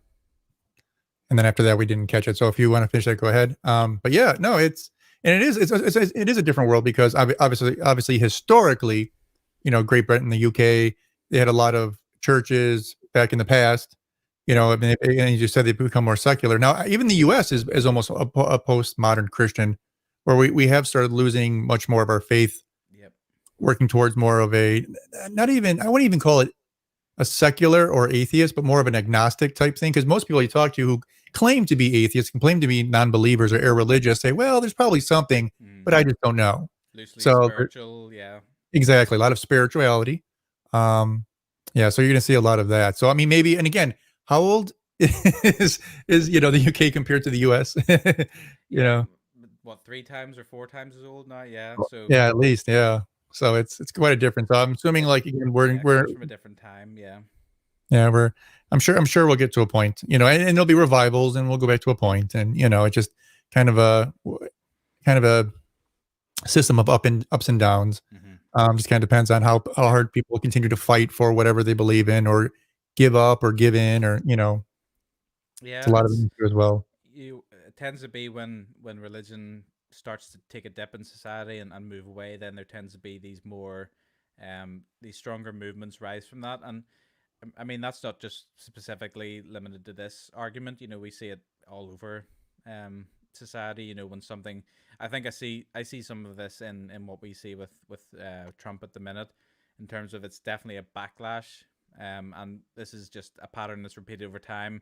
Even if you look at the history of sort of who gets elected, you tend to see sort of ups and downs, and you'll have, say we go back to Reagan, and then you have Bush was one of the, it's a rare exception because actually they kept power for 3 terms, but then Clinton will come in for a couple of terms, and then Bush Jr., and then you'll have Obama coming in, Trump. It just goes up and down, and people tend to elect someone else as a backlash to the to who is currently in power. But we see it more in these broader movements as well. I think Donald Trump is definitely an anti-establishment movement, which we haven't probably seen for quite a while in America, where there's such a distrust in the actual elected institutions. I'm not that old, but I can't remember a time off the top of my head where there was that strong a sentiment in American politics, and even in the UK with Brexit. I mean, I think the UK has had a little more of that maybe in the last 100 years, where there's definitely been movements. I think even in the 70s and 60s, where the British institutions were just crippled by constant strikes and collapses of government and minority governments and things like that. But I don't think in America we've seen this kind of movement of almost like populist anti-establishment. This movement of what Trump represents. I can't remember. Maybe you remember or can think of something, but I personally can't remember the last time that sort of reared its head in American politics. So I think that's definitely, it's something that's definitely growing now as a response to this bloat. And what comes to mind is things like the Patriot Act. This huge overreach of the federal government. And I think this is things like that just epitomize what people are now starting to rise up against. Well, I would say they're starting to rise up against, but at the same time, there's many people who want big government, right? Yeah. Unfortunately, many people will agree, at least, that there are a lot of problems within the government. The problem is that certain people will look at it and go, well, that means it's because the government's too big and overreaching, we have to remove it. And the rest of the people go, no, we need to make more government to fix the bad government. Exactly. And that's kind of been the winning hand over and over again for the last 30 years, maybe more. Yeah. And I think that's kind of where we find ourselves as a country. Well, you obviously are, naturally libertarian and a strong supporter of that movement. So obviously you'll hope that we head in the direction, and I would hope as well, head in the direction of smaller government to fix the bad, bigger government. So I don't know if people are necessarily that way inclined, or the general population, but I just don't think it comes down to my views, I think, on human human nature, and just the nature of people as being sinful, to use a religious term, sinful people. I think we're naturally inclined, and it's the big downfall, I think, of socialist thought and Marxist thought, is that we don't have it in us to act in the good of our fellow man all the time. We can't. There will be no communist utopia, like Marx said, and no falling away of the state, because people can't be trusted to do that. There can be no falling away of the state in that regard, because there has to be someone to enforce this utopia. If people take more, if you talk about from each according their ability to each according their needs, so who's there to police that? Who's there to police that you're taking what you need and not more than what you need? Or who's policing that people aren't, rising to power based on, corruption and other such things? So human nature, I think, plays a huge part in a lot of these discussions in terms of big government and small government. And I just don't think we naturally have it within us. If you give people more power, they will tend to use it for bad. In my opinion, they won't use it to to help people naturally. You know, if you give people more power and more responsibility, they're probably going to use it in a fairly selfish way. I think almost definitely. I mean, and that's just human nature, like you're saying. It's not that people intend to go out and do bad things, but they get a taste of power. They start doing things. They feel control. They like seeing something the way that they want it to be, so they take more control of it. Yeah, absolutely. And that's the thing that I think everyone's like, well, we can be better this time. We'll do it right this time. If you know, we won't make that mistake. Well, of course you will, because it's human nature. Yeah, absolutely. And I just don't think I haven't seen anyone that's bucked that trend. That's just showing that they're supremely trustworthy, and I don't think we ever will. The best way to counteract and to have these kind of checks and balances against political figures is to limit the amount of power they have. Like, it's just insanity to me to give them more and more and more power when the trust in them is at an all-time low, you know? Absolutely. And to clarify, Mike did write back. He said, I was trying to distinguish GB, from UK. Love this conversation. One of my true heroes is the almighty Christopher Hitchens. Great info, guys. So he's enjoying the conversation. But then he comes right back with this. The size of the government does not matter. What matters is whom the government works for, the few or the many. And I understand where Mike's coming from there, but again, that's more of an American mentality. It's we need government to do this for us. You know what I mean? As opposed to us doing it for ourselves. Yeah. This was the slogan of the British Labour Party in the last election: for the many, not the few. So it's definitely made its way into our politics, and there's that was one of our we've seen this kind of exchanging of slogans and ideas between the between our nations in the last sort of 10-20 years. There's definitely been a bit more talk between the two societies on both sides of the Atlantic, but yeah, I've definitely got thoughts on that. Like, I don't know if a government is ever set up to work for the many naturally, and I don't know if it's necessarily their place to have that kind of role in society. In my opinion, I can't see the government as being someone to put your trust in order to solve the problems of the masses. And I think that, to me, does come down to individual responsibility. Where the government, to me, maybe does have a say is it's really more in the court system and upholding the very fundamental values. If you're going to have a system with a government, it needs to merely uphold the I guess you could say level playing field, although I don't like to use that term. It needs to uphold where there's breaches of law and exploitation, things like that. But it's not there to solve all your problems, and it's not there to fix your finances. It's not there to give you work, to give you food. To me, that's not the role of the government. I don't think it'll ever work in that way because, like we said, people are selfish, and human nature sort of dictates that people will work towards their own interests rather than the interests of others. So I think, to me, as individuals, we all have responsibility to fix injustices and help and be charitable wherever we see it, and we can't just put our trust in the government to fix those issues. And I've seen it talked about on our blog site as well. This idea of outsourcing personal responsibility to the government in order to fix things that we see ourselves. I don't think we should be in the business of abdicating that personal responsibility, and we should be getting involved in organizations. Like, if you see homelessness as an issue in your area, then give to homeless support organizations, and that's how we can have an influence. We shouldn't be just taking the government at taking their word at face value when they say a vote for us is a vote to, I don't know, what are the big phrases these days, working, even if they say working for the many and not the few, and not working for corporations and cutting taxes for the rich. This is the thing we hear a lot. But to me, the rich are taxed too much, and so are the poor. So that's, it's not really, to me, an argument that carries a lot of weight. But I think we need to be much more active as individuals in identifying these problems and fixing them ourselves, rather than trusting that the government will work for the many, because that's not what they're set up to do, in my opinion. Well, absolutely. And the thing is, I think something that's been kind of wrestling, at least with the American soul, is that people have kind of been going over this argument of equal opportunity versus equal outcome.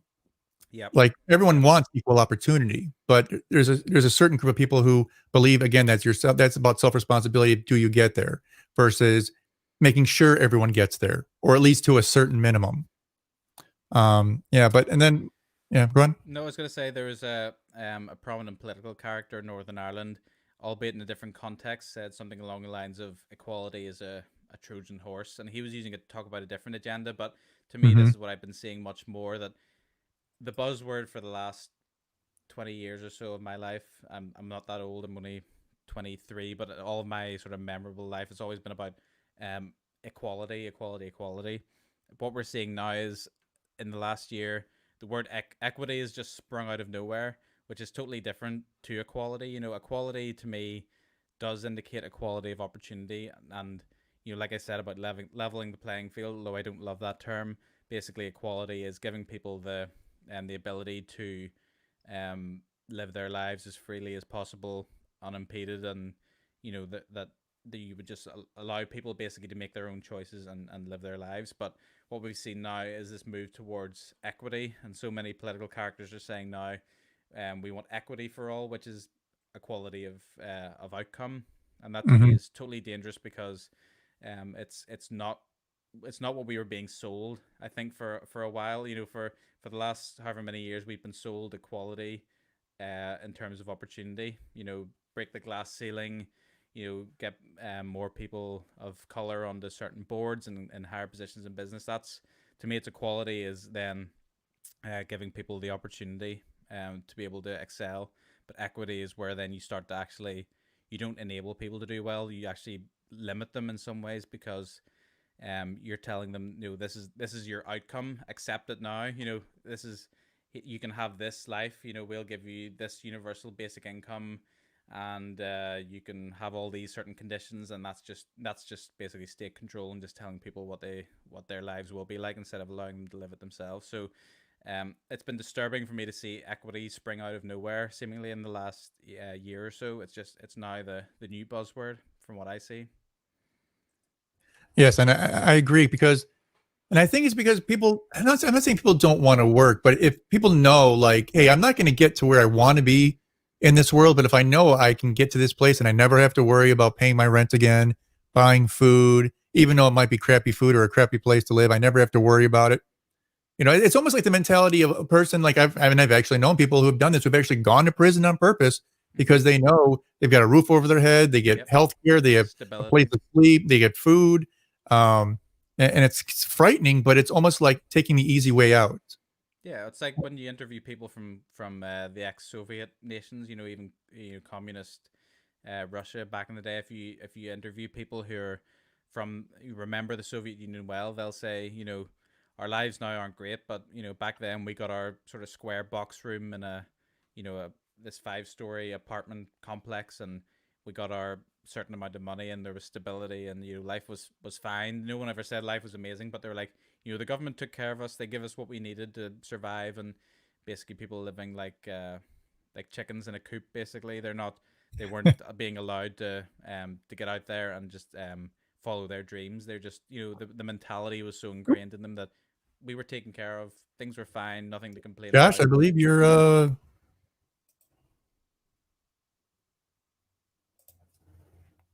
Hello? Yeah, sorry, you hear me okay?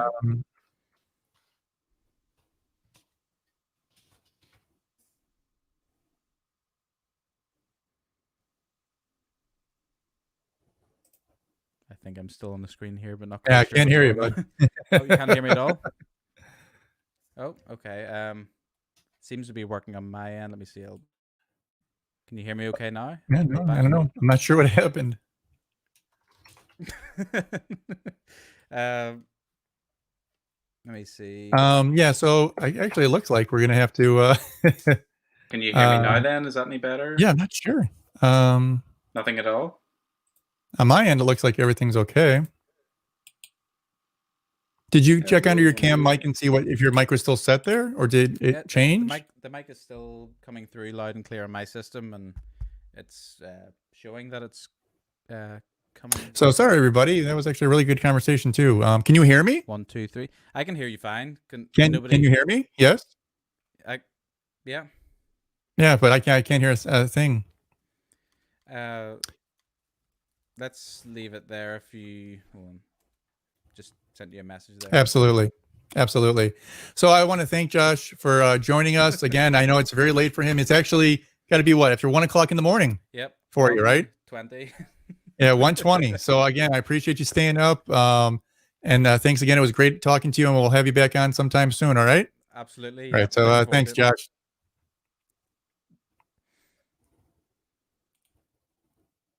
All right, everybody. Sorry about that. Hopefully you can hear me. Hopefully all that's going on. I have no idea what happened. I've been doing these broadcasts for months now, and I've never had that problem. So maybe it was just a glitch in the old matrix there. I don't know. I do apologize. So we're going to have some more guests on this evening. I'm not sure when. I kind of told everyone they can kind of come whenever. So we're just going to fill in, I think, for a little while and talk about things. Talk about what's been going on. Let's get caught up a little bit on the actual election. Of course, there's going to be no real results yet. CNN, let's just see if we can be a little specific here. CNN is crediting Trump right now currently with 37 electoral votes and Joe Biden with 30. Yeah, so we'll see what happens with that. I just love how they start showing things. They'll start showing Pennsylvania, Biden up 82% to 17%, but then they're showing that there's only like 300,000 votes counted. So they're counting like literally one county, which of course is very blue. So I find it very amusing. But that being said, as the night catches on, we're going to start bringing more live feeds and take it from there and see what, watch a few minutes of CNN. Maybe we'll hop over to Fox News, or we'll hop over to maybe MSNBC. I haven't checked them out in a long time, but as Josh was saying earlier, Josh was saying that MSNBC seemed like a pretty good broadcast, so we'll definitely have to check them out. As well as I want to give a chance to plug again Josh's podcast, as well as he was mentioning, we didn't get a chance to talk about. I was going to do it before he left, but he does actually have a blog, which I'm going to be writing for soon, hopefully. But yeah, it's very interesting. I will later on in the comment section after the video is posted, I will go ahead and put all the contact information in there. Maybe I'll even tweet it out for people on Twitter. If you're not following me on Twitter, go over to at Kevin Lee Show, and you can do there. Otherwise, you can just go over to my website, thekevinleeshow.com, thekevinleeshow.com, and we'll go from there. But yeah, let's get a little caught up. Let me see if we can hear this. You should be able to hear this. Do his rallies because he knew he was losing in the early voting, and they were all designed to turn people out. So you want to watch this here. 67% Trump Clinton, right? Catawba County. Let's come back here to go see where we are. It's about the same, right? Is that enough? 45,000 votes now and some change. 48,000 4 years ago. That could be a key test. We'll watch this play out. That's 75%. Let's watch. The president had a deliberate. I just love how they talk about how they can control everything. Rather amusing. And yes, Mike, you're always welcome to join on anytime you want. You can even do it from your phone. But so yeah, I'm trying to think. I got cut off so abruptly. I had transitions and things I was going to do. It just didn't happen. But you are watching our special edition for the 2020 election.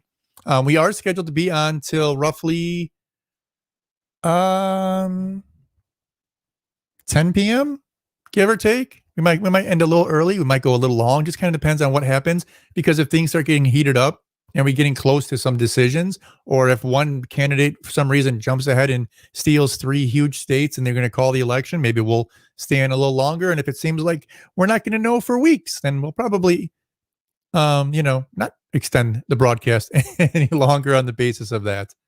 But I'm going to try something. It's probably going to get me kicked off of YouTube, out of Facebook, but I want to try it. So I want to broadcast just a couple of minutes of CNN to see, frankly, to see what happens.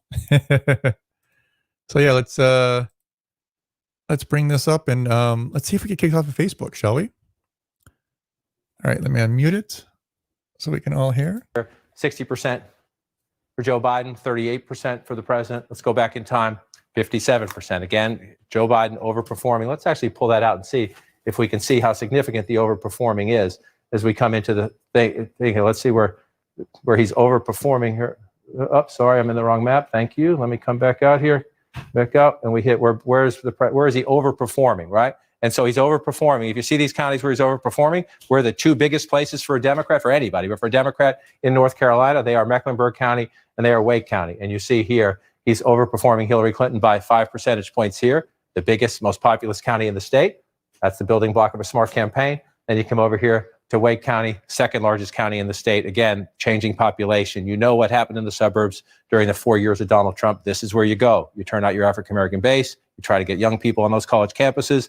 Here in the Research Triangle, a lot of new voters with college degrees, professionals in the suburbs. That's what you try to do. And you see Joe Biden, and you come out here. This is significant as well. These are counties President Trump is going to win. But Joe Biden is overperforming Hillary Clinton by 5 percentage points or more. What's that mean? Shrinking the president's margins in these smaller places where the president tends to run it up. You shrink the president's margins there. You expand your margin in a place like this. Let's check in on Winston-Salem as well. I don't want it to feel forgotten. Important to the Democrats here. Again, 59%, just shy of 100,000 votes for Joe Biden. That's 5,000 votes. 5,000 votes matters in a close state when you're coming through. So you come back to 2020 here. We're not done in North Carolina. I'm not saying by any means we're done. We're going to keep counting votes, but let's turn this off and look at the entire state. 54 to 48. That's a nice lead for the former vice president right there. 60% in. You know, in a lot of these places here, the president's going to get his votes. But if you're the Democrats and you look at the early North Carolina map, you are encouraged, especially when you compare in the suburbs and in the cities. Did you turn out the Democratic base? Did you make inroads in the suburbs?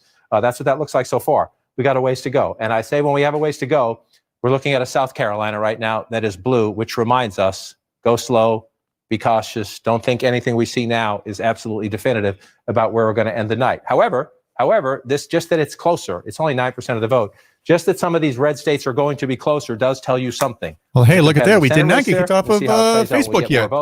Let's keep That's going fantastic. down. Are we all bored yet of the It's election? going to go south to Florida, but I Ohio's don't still think blue. so. I just want to check on it. About 40%. That's where we were last time. 55. There's a lot of, not as many though, rural counties to fill in here. All We'll right, just pull out to the map and we look just really quick. Florida still close, but the president holding that lead there. Georgia still close. Ways to All go. right, so I think- Long way to go in the vote counting. Excuse me. My goodness. Need some water.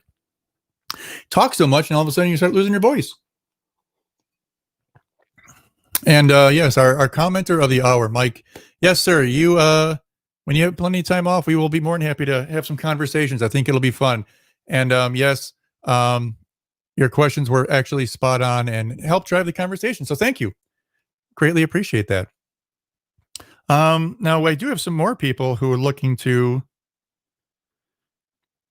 hop on, hopefully in the near future. So we will see, indeed, if they are be coming on soon. Otherwise, we're just going to start talking about some topics. So as I was kind of touching base earlier with Josh, and again, thanks to Josh. I mean, that was wonderful. I kind of tried to explain it there a little bit, but Josh is actually over in Northern Ireland. So this gentleman is, it's literally like 1:30 in the morning where he's at. So that was very, very kind of him to be able to stay up and come on, just to come on my little show here and share some knowledge. And to think that this man is only 23 years old, I think he's got quite the future ahead of him. He is indeed, he's got a good head and his shoulders. Let's just put it that way. I wish I was at his level when I was 23 years old. So kudos to Josh again. But yeah, as far as the election goes, you know, everyone believes that we're not going to have any real results tonight. And I believe that's true. I believe there's a good chance we're not going to have the results we all want, right? We're not going to have necessarily final results. But that being said, what, 60+%?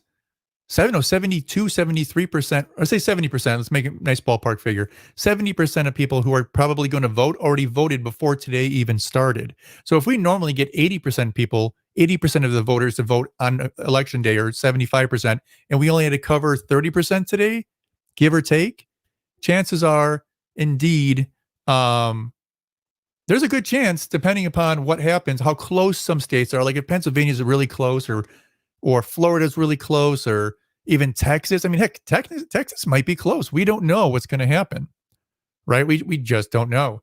I guess time will tell.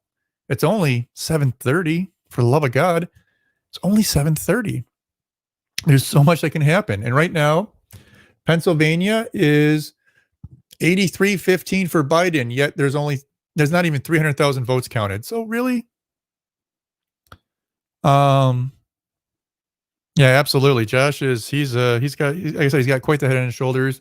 I actually ended up meeting Josh through Twitter, which I was never a huge fan. I'm not saying I am now, but I was never a huge fan of social media when it came to like meeting people on Twitter and things like that. I'm always willing to have conversations, but I don't typically meet people and develop like friendships. But I got to tell you, Twitter has actually kind of changed things around, I think. And I've actually met a number of people now from all over the world.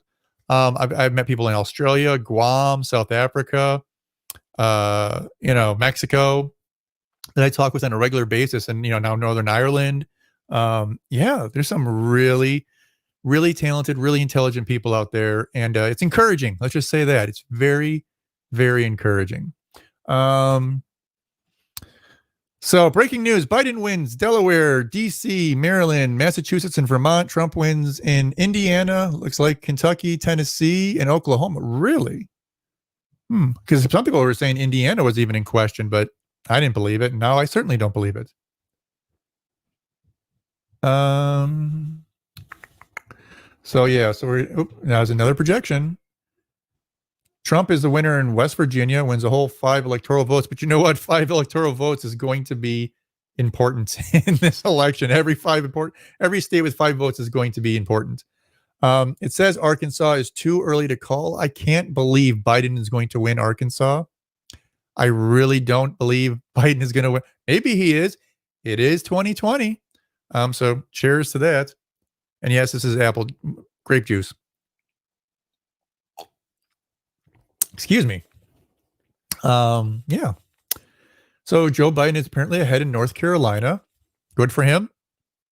I know there's a lot of people, because I have friends on both sides of the aisle. And if I haven't made myself clear, I'm going to make myself clear right now. I am not a Democrat. I'm not a Republican. And I'm sort of libertarian, if that makes any sense. So I have libertarian leanings. I have things that I believe and agree with, major parts of libertarianism, but as a party as a whole, I don't necessarily buy what they're selling. Let's put it that way. So because of it, I'm more of a small L libertarian. Yeah. So yes, I'm sorry, I had like 17 texts I had to check apparently. Yes, no more distractions though. Actually, one more distraction. Something else I was going to do. So unfortunately, the way that things are with streaming, I can't always get all the streams that I'm streaming to up on the computer. So unfortunately, at times I'm going to actually get comments that I'm not going to see unless I pull up that streaming service. So let me do that. Oops, forgot the period there. All right, so let me pull this up. Let me see if I'm missing any comments over on Float. So if you guys have never heard of Float, it's FLOTE.app. It's actually a really interesting little site. Okay. No, it's not coming up. Oh, here we go. Oh, no, I didn't even go on Float. I apologize to Float. I thought I picked Float. My apologies. Oh, my apologies, Float. I chose the wrong one. Sorry, my bad. See, that's embarrassing. I hate when I do stuff like that. I would probably might be able to add them now, right? Well, we'll just do it next time. Yeah, sorry about that, Float.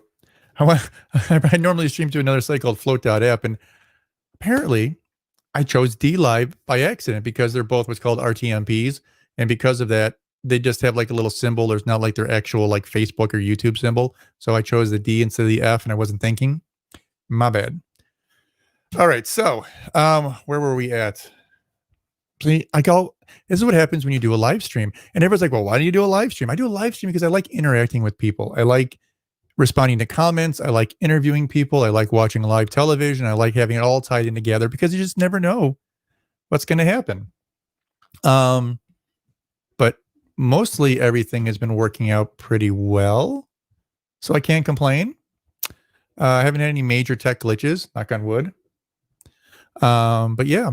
So as far as streaming goes, I plan on doing, like I said, till about 10 p.m. Hopefully, oops. Hopefully we make it to 10 o'clock. And again, I'm more than happy to stay on later if people want to come on later and talk. But we'll see. We'll see.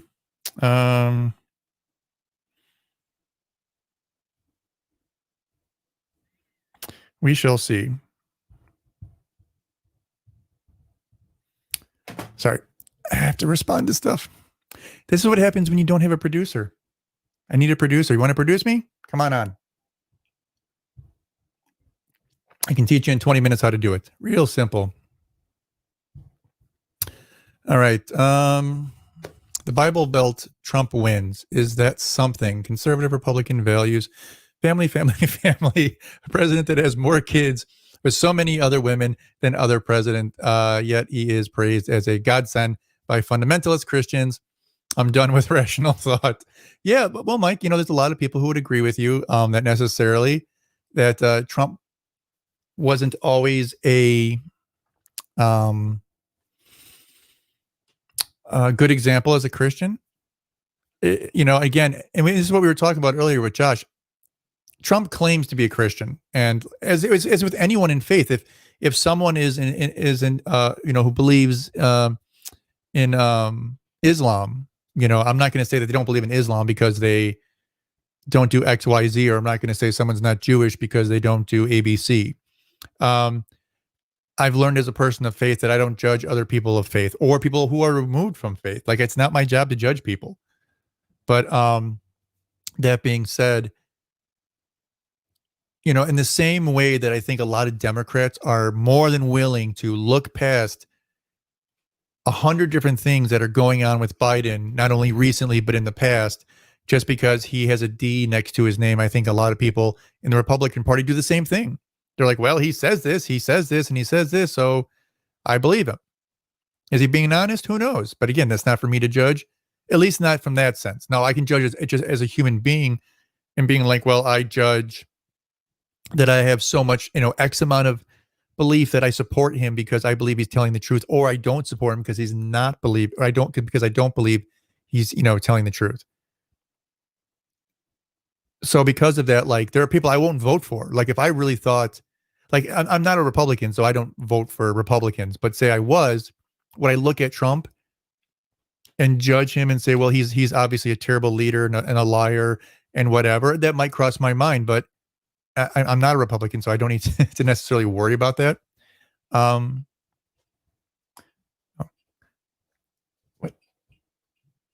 is that? What is that? What? Oh, okay. Sorry, my bar maiden's here. Apparently, she's trying to get me drunk. Woo! She switched me over from wine to vodka. But yeah, as far as I it's so hard to say because I know personally some Republicans and conservatives who take their faith very seriously would never want to vote for someone who wasn't. And I have no idea if they're putting aside what their beliefs are to vote for Trump. Maybe they are, because maybe they're afraid that Democrats could destroy their way of life, right? So who knows? I mean, it's not for me to say. I don't judge the way that people are, but again, and another thing when it comes to our US politics that we're all responsible for, I mean, let's be realistic. People vote. Some people, okay, let me clarify that. Some people vote because they support or believe what a party supports or what a candidate says or does. But another large faction of either side of the aisle vote strictly because they fear or are afraid of what the other side represents, of what the other side is willing to say and do. So a lot of people who are quote unquote conservatives or Republicans are going to vote against Democrats because they're afraid Democrats are going to turn the whole country socialist.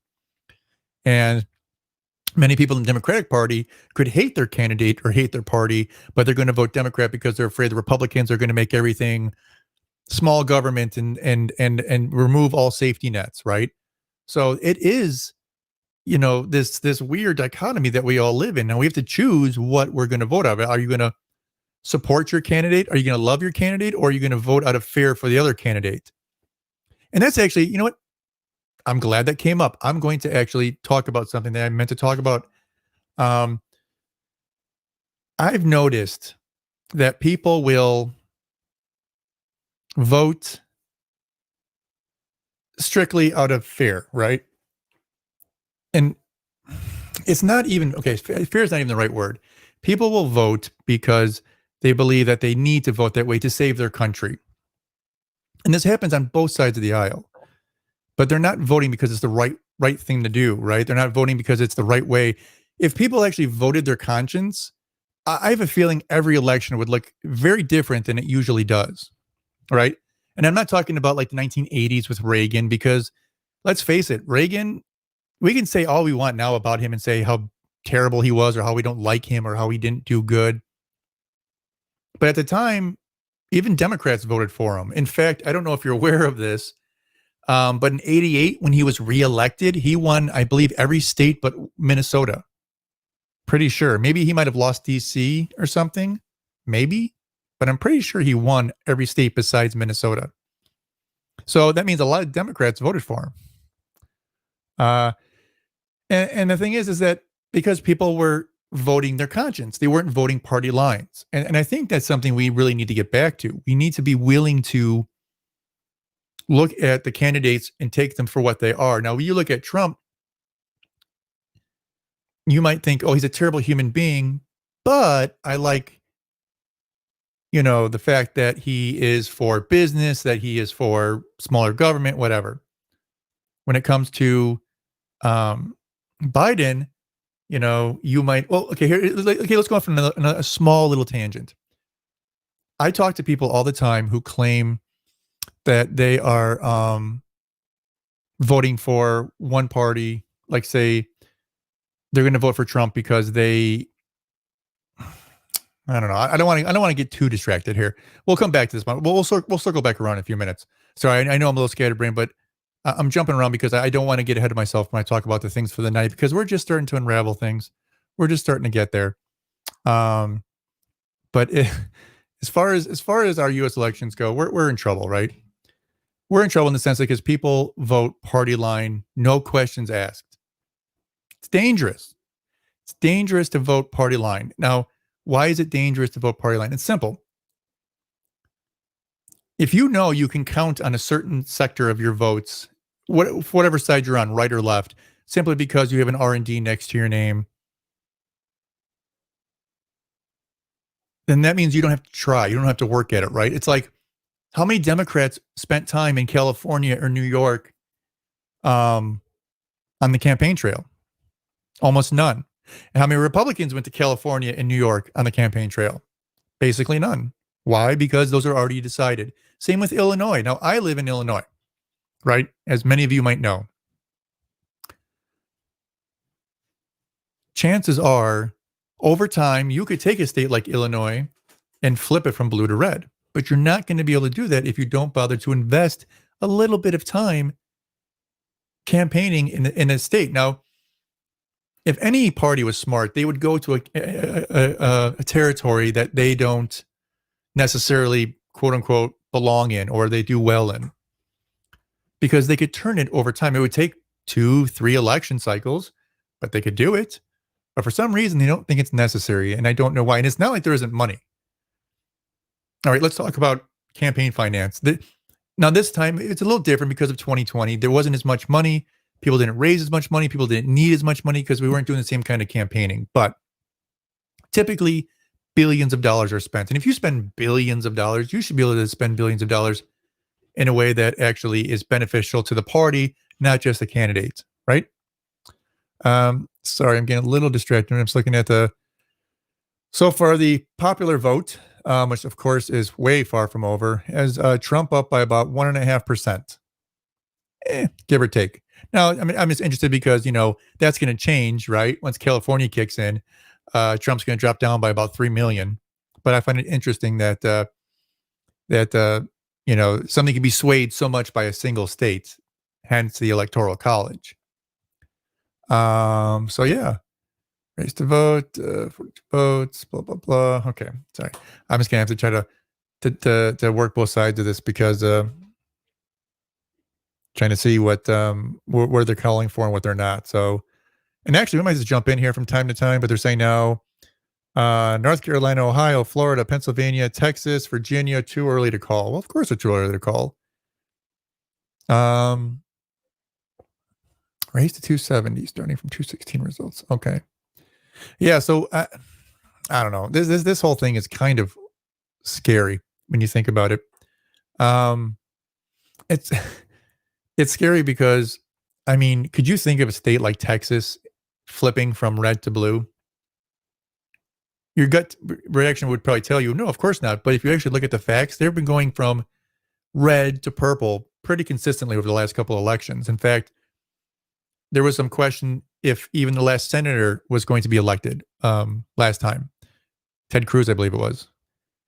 And there was, he was running as what, Beto O'Rourke, right? That's the name, O'Rourke? I don't know. Oh yeah, the guy who wants to take away everyone's guns. That guy. Yeah, don't get me started on that. Unless you want to, then we can talk about that. But yeah, but as far as voting, along party lines, it's not helpful. It's not healthy. It doesn't help you. It doesn't help your community. It doesn't help our country. It doesn't help anything. Yeah, and neither does, and the same token, neither does voting single issues. Like I can't tell you how many people I've talked to in the last 3 months who said I'm voting for Biden or I'm voting for Trump simply because of this one thing. I mean, I can see having one thing being a deciding factor, even though you agree more so with whatever, that's one thing, but to actually state that you are simply agreeing with a candidate because of one thing, like you could hate them otherwise, you could think they're the most terrible candidate in the world, but you're going to vote for them because of just one thing. It's dangerous. It's absolutely dangerous. Yeah, I don't know. We're going to see. We're going to see what happens. So CNN, my goodness. Hold on. Let me drink of water. CNN currently is crediting Trump with 42 electoral votes and Biden with 30. But again, we are far, far, far away from hitting such things. Now, did they call New York? They couldn't have called New York for Biden, right? Because that's what, 27 votes? I believe, right? So yeah, I don't know why they didn't call New York. I mean, they've got to be closed by now. Well, who knows? I will take a closer look at that in a minute. Sorry, I'm just scanning through some comments here.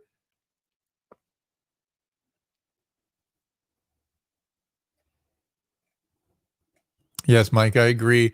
There's a lot of people who would normally vote for Bernie, but they decided to vote for someone else who they thought, Trump could beat. And obviously that didn't work out very well for the Democrats, did it? And to some surprise there. I mean, I'm not going to lie. In 2016, part of me at least was pulling for Trump, not because I actually wanted him to win, but I just wanted to see what he would do, I guess. And I wanted to see the reaction of people. Maybe it's a little bit of the anarchist in me, right? And it was actually rather interesting reaction, to say the least.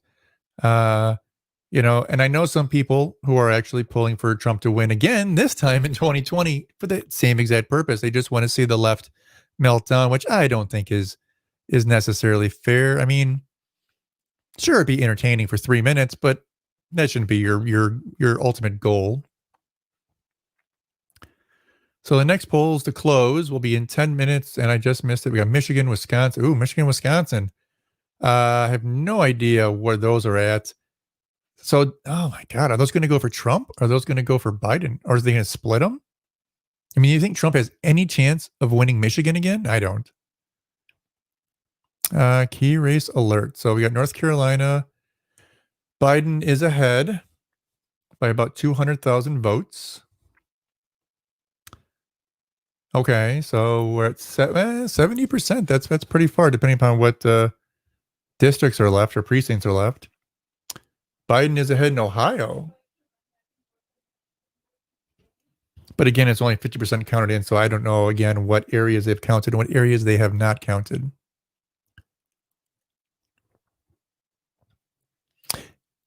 Yeah, my curiosity sometimes, I might have killed a cat, but people do that. I mean, I think that's why a lot of people voted for Obama in 2008. I know a lot of people who didn't care for him, didn't like him, but they figured, hey, let's give him a shot. Let's see what happens. So to an extent, that is curiosity as well. So let's see. I don't know. I think Biden's going to jump ahead by a little bit here in a few minutes.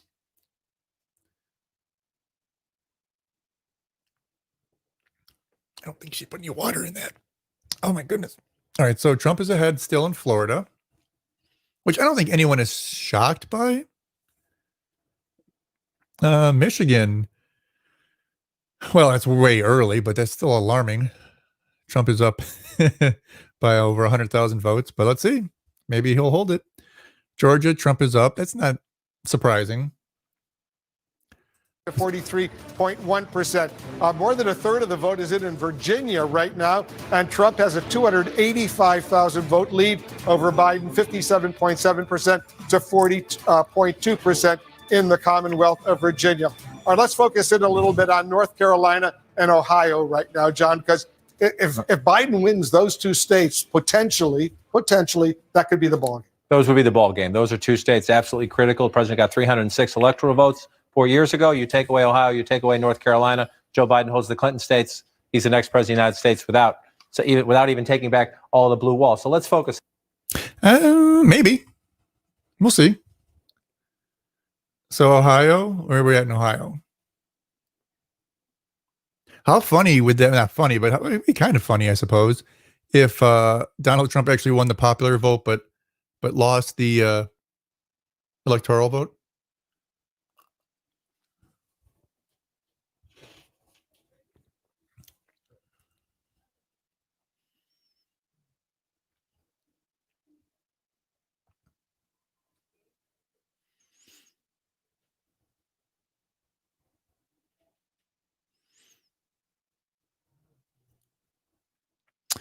Yeah, so it's like Biden's ahead quite a bit in Ohio. Interesting.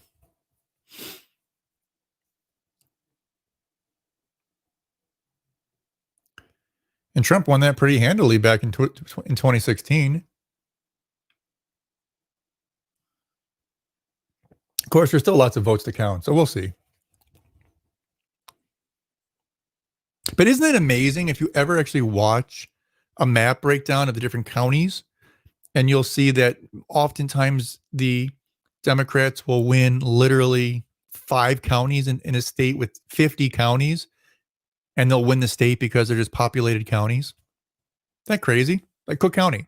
Like if you were to remove Cook County, just one county out of Illinois, it would probably go red 70% of the time. But because of one county, I mean, it's a huge county, don't get me wrong. Most counties in these states aren't as big as Cook County, but still. Yeah, rather interesting. Yeah, so he's behind 322,000 votes in Ohio, but we'll see. It's got quite a bit to go. We'll see. Yeah, because Cincinnati might go red. That's true.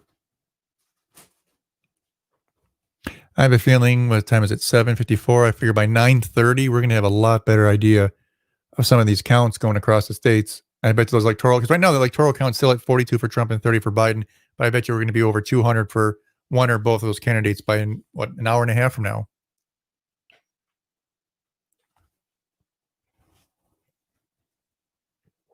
I believe so. Oh, my goodness. Oh, add some water to that.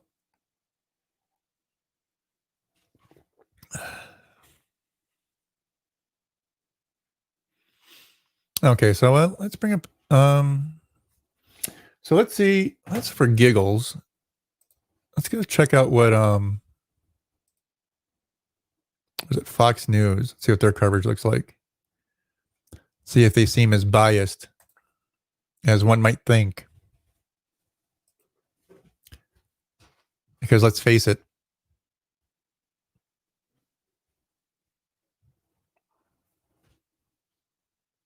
Okay.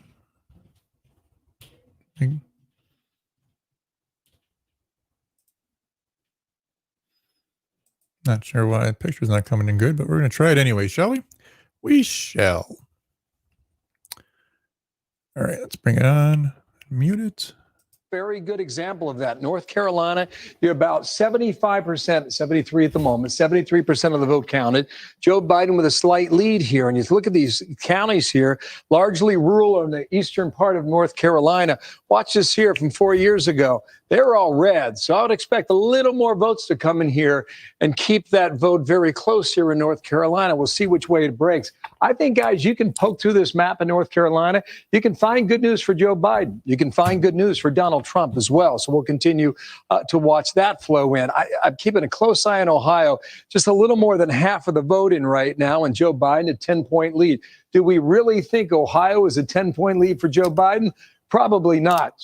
Campaigns virtually ignored Ohio. When was the last time that happened in a national campaign? In fact, Joe Biden went to Cuyahoga County, which is Cleveland, just the other day. It was like a drive-by pretty much. He came by there in the early afternoon and then went back to Pennsylvania. So Ohio at the moment still has a lot of vote to tally. And I would make the case, guys, that you can dribble around this map here in Ohio, too, and find good news for Donald Trump in the offing and find good news for Joe Biden as well. Here's one. I mentioned this earlier. This is Delaware County. These are the suburbs of a growing Columbus, Ohio, just to the north. This is where our friend John Kasich lives, by the way.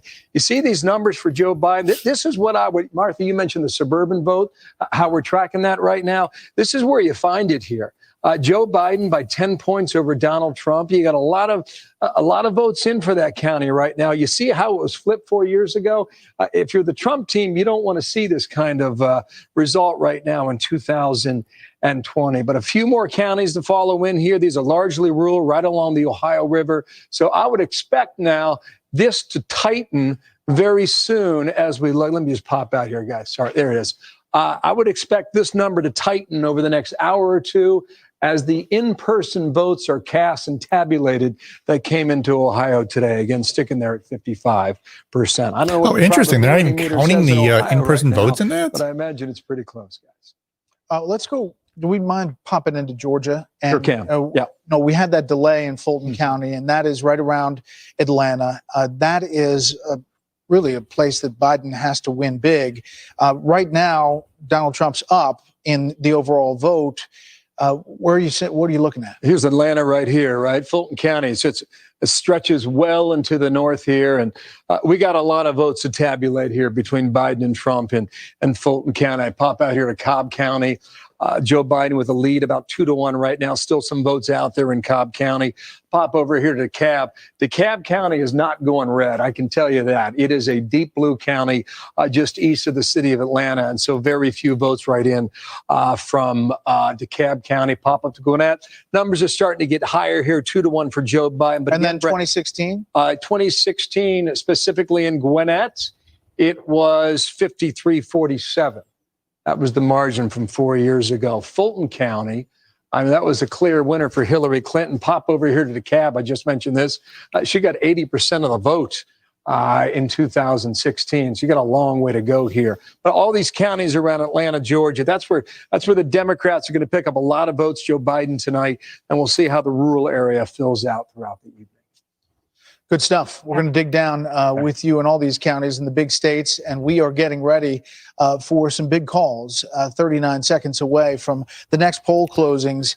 And this includes a number of states and a number of possible calls that also affect the balance of power potentially in the U.S. Senate. Remember, we are tracking not only the presidential race, but who controls the U.S. Senate. Yeah, that's something people aren't talking enough about. Yep, we know The Mitch presidency, McConnell has yes, secured is his important, seat in but what's Kentucky, more but important we're is the waiting for Senate. a lot of big states to come in. Georgia, as we have mentioned, is probably not going to be known this evening, but places like North Carolina, where Tom Tillis has been in a tight race against Cal Cunningham, is one we're going to be watching for, hopefully over the course of tonight or the next couple of days as we get ready to make the next set of race calls.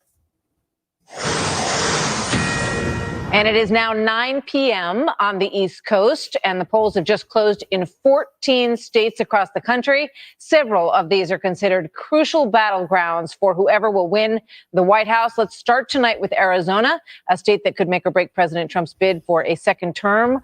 Although the president spent the last 8 months trailing Joe Biden in Arizona's pre-election polls, he did manage to close that gap in the campaign's final days. Still, as of this moment, our decision desk has no decision to announce on the Grand Canyon state. Nor can we make a call in Texas. Democrats have been trying to turn Texas blue for several presidential cycles. A win by Joe Biden tonight would obviously be devastating to Trump's campaign. The Trump campaign thinks they can pull that out in Texas, but it might be close. And then there's the upper Midwest, which played such an important role in President Trump's upset victory over Hillary Clinton back in 2016. 3 states from that region are up for grabs at this hour, which Democrats are ahead in all 3 at this moment, according to the Fox News voter analysis, although it's too early to project the winners. In Wisconsin, where pre-election polls favored Joe Biden, although it should be remembered that they incorrectly showed Clinton winning 4 years ago. Michigan, where President Trump barely squeaked a victory than candidate Trump in 2016, and Minnesota, where Trump narrowly lost in 2016, and they invested some time in Minnesota this time around. We can, however, project that President Trump will beat Joe Biden in Kansas based on our voter analysis tonight. And the Republican president will also defeat his Democratic challenger in the state of Louisiana.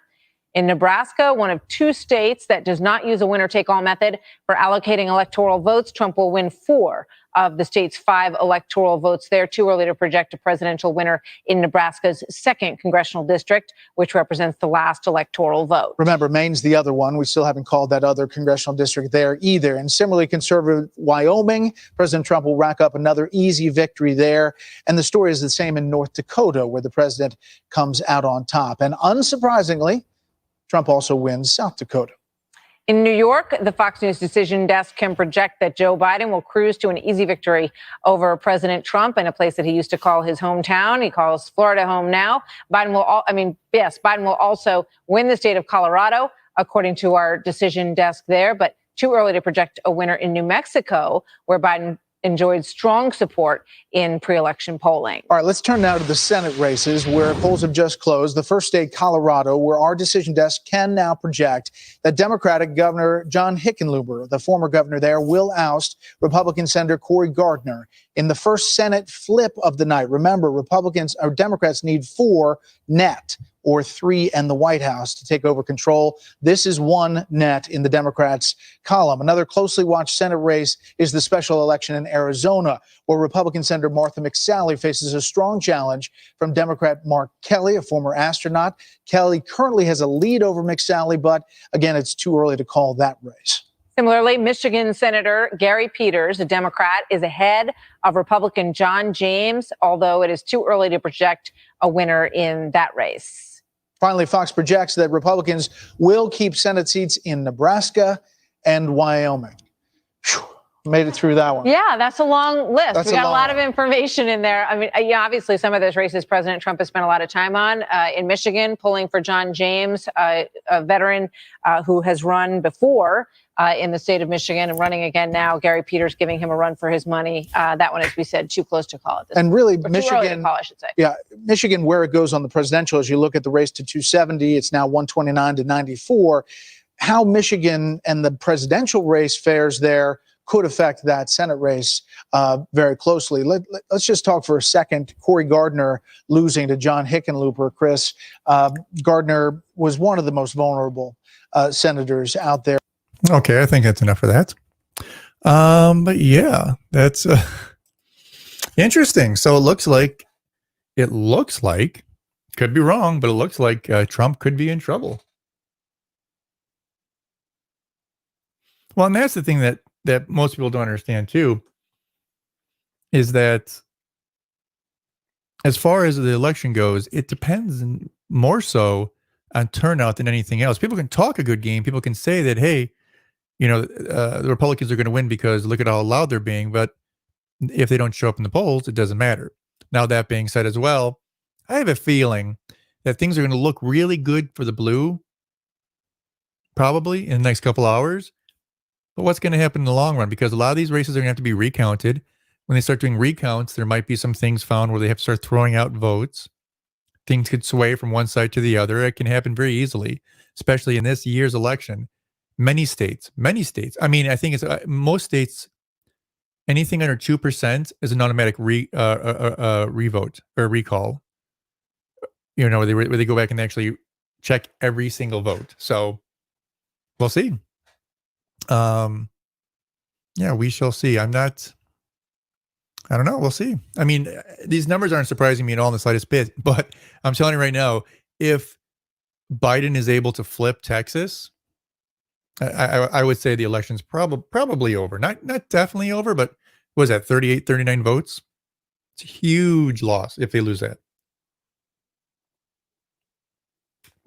Now, I haven't been paying that close of attention to Texas. So has the Trump administration been campaigning in Texas? I don't know. So where are we at right now? Talking about, is this Wisconsin I'm talking about? Michigan.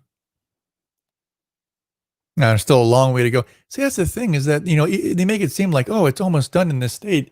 But they're not even halfway, not even a third of the way done in counting. And that's another problem with these mail-in ballots is that who knows when they're all going to be finished counting. They could take literally 3, 4, 5 days. And I guarantee you will see a state or two, well, at least one state probably flip after they call it tonight. And they'll be like, oh, it's definitely going to Biden. It goes to Trump, or, oh, it's going to go to Trump, and then it ends up going the other way. It could definitely happen. It could definitely happen. I wouldn't say it won't surprise me at all, but it wouldn't surprise me.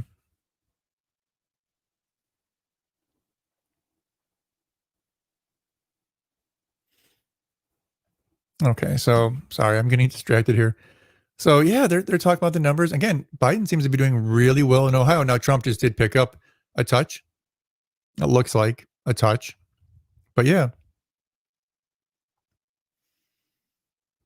I don't know. I mean, I would have to say Trump has to win. I don't know if he has to win Ohio, but if he loses Ohio and North Carolina, it's not going to be good for him.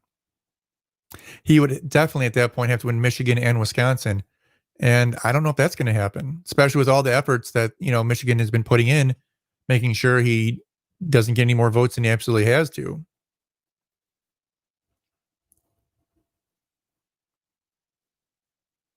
Yeah, it's a tough one. It's definitely a tough call.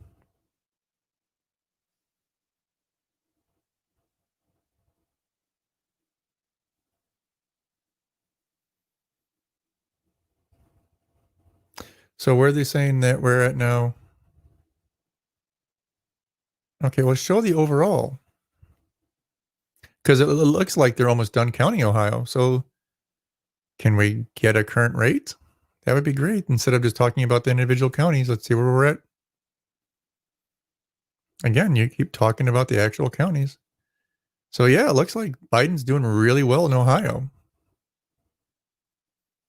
I mean, it's only 59% counted, but still. We shall see. We shall see. Let's see his commentary they're making on it now. We kind of knew that Colorado's trended blue for some time now, but listen to this number. in the state of Colorado, men versus women in the vote.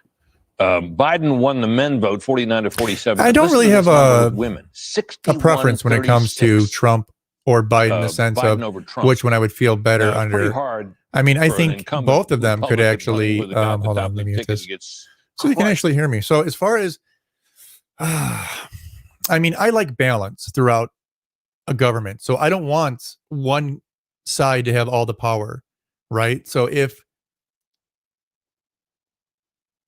one party has the White House, I certainly don't want them to have both the House of Representatives as well as the Senate, because when one party controls everything, good things can happen, but often not, right? So I would like to see if one party controls this, that they don't control all three. That being said, let's face it, the presidency is somewhat of a figurehead position, right? So, and I think Trump has actually kind of discovered that recently. I think he's discovered, not recently, but over his time in office, where he gets very frustrated because he believes he can get something done and then realizes very quickly it's not going to get done because the president can't just snap his fingers and get it done. So, because of that, it's great to have the White House, but it's more important to have the Senate. So, right now, of course, as we know, the House of Representatives is blue, and I don't see why it would switch. It'll probably stay blue. That being said, if they're able to flip and take the Senate, and then they get the White House, it could be good things, but historically, whenever a single side gets too much power, it usually goes bad over a very quick period of time. But yeah, I mean, the thing is, you just never know until you know, right? I mean, we had in 2008, when Obama was elected, they had the House and they had the Senate.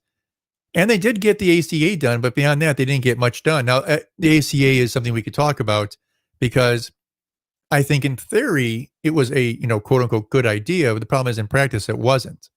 They got some good things put in there, like pre-existing conditions, and those sort of things. Problem is premiums went through the roof. My employer insurance doubled within 2 years. So instead of paying, $280, $300 a month, I'm paying $650 a month just for premiums. That's not including other out-of-pocket expenses. So it hurt me. It cost me literally thousands of dollars a year, even if I never even use the insurance. Now I understand the idea behind it, and I'm not necessarily angry about that idea. You know what I mean? The whole point of that, the reason why everyone's insurance went up is because they started covering all these things that you used to cover before. So the insurance companies had to pay for it. So then it means you had to pay for it. So I get that. And it's good for people to have health care. And this is the thing where I differ on with most people, regardless of what side of the aisle you're on. Because again, I said I'm more of a libertarian minded person, but I'm not a libertarian. So that being said, I have noticed over time that I believe there's 1,000,001 ways to make money in the US and in the government, right? Or throughout our country. And the two that seem to be some of the most profitable are ones that I don't even believe that should be on the table for consideration, and that's healthcare and education. And that's the reason why a lot of people on the right will be like, well, you're obviously not a Republican. Well, duh, I'm not. And I have other reasons why people on the left don't think I'm a Democrat, because I'm not. But, so there's good and bad when it comes to these type of situations. But as far as Trumping in the administration, it's hard to say, because again, it's a figurehead position. I don't think Biden is a good fit, but who's to say? And also who's to say how long he's going to be in there? I mean, everyone's like, oh, he'll be in there for a full 4 years. I don't see it. I don't see him happen. I don't see him being in there next Christmas. I just don't. I don't see Biden making it that long. For one reason or the other. I mean, maybe it's a medical reason, maybe it's a general health reason. Whatever the reason might be, I just don't see it happening. And that kind of worries me, not because that that would happen, because that could happen to anybody, right? I mean, anyone can get in office and then something could happen, months after taking office. But it almost seems like a plan, right? It almost seems like this is their whole idea, is just get him in, hold up the nice little old white guy and say, hey, look at me, vote for me. And then as soon as you get him in, bam, move him out of the way. And then we got a real agenda coming. Literally, as I said before, it's a Trojan horse. There's an entire progressive movement behind him, and progress is good depending upon how much progress you actually utilize. So where are we at here now? So Biden is slightly, and I mean slightly, ahead in Texas. In fact, most of the state, I would say half of the state's not even called, but they have called, it looks like, Dallas, Houston. Is that maybe Austin? It's hard to tell on the map. But yeah, it looks like, I don't know, it looks like Texas might be okay. I think Texas might go to Trump. Which I'm not even saying is okay, but I'm just saying for quote unquote the Republicans.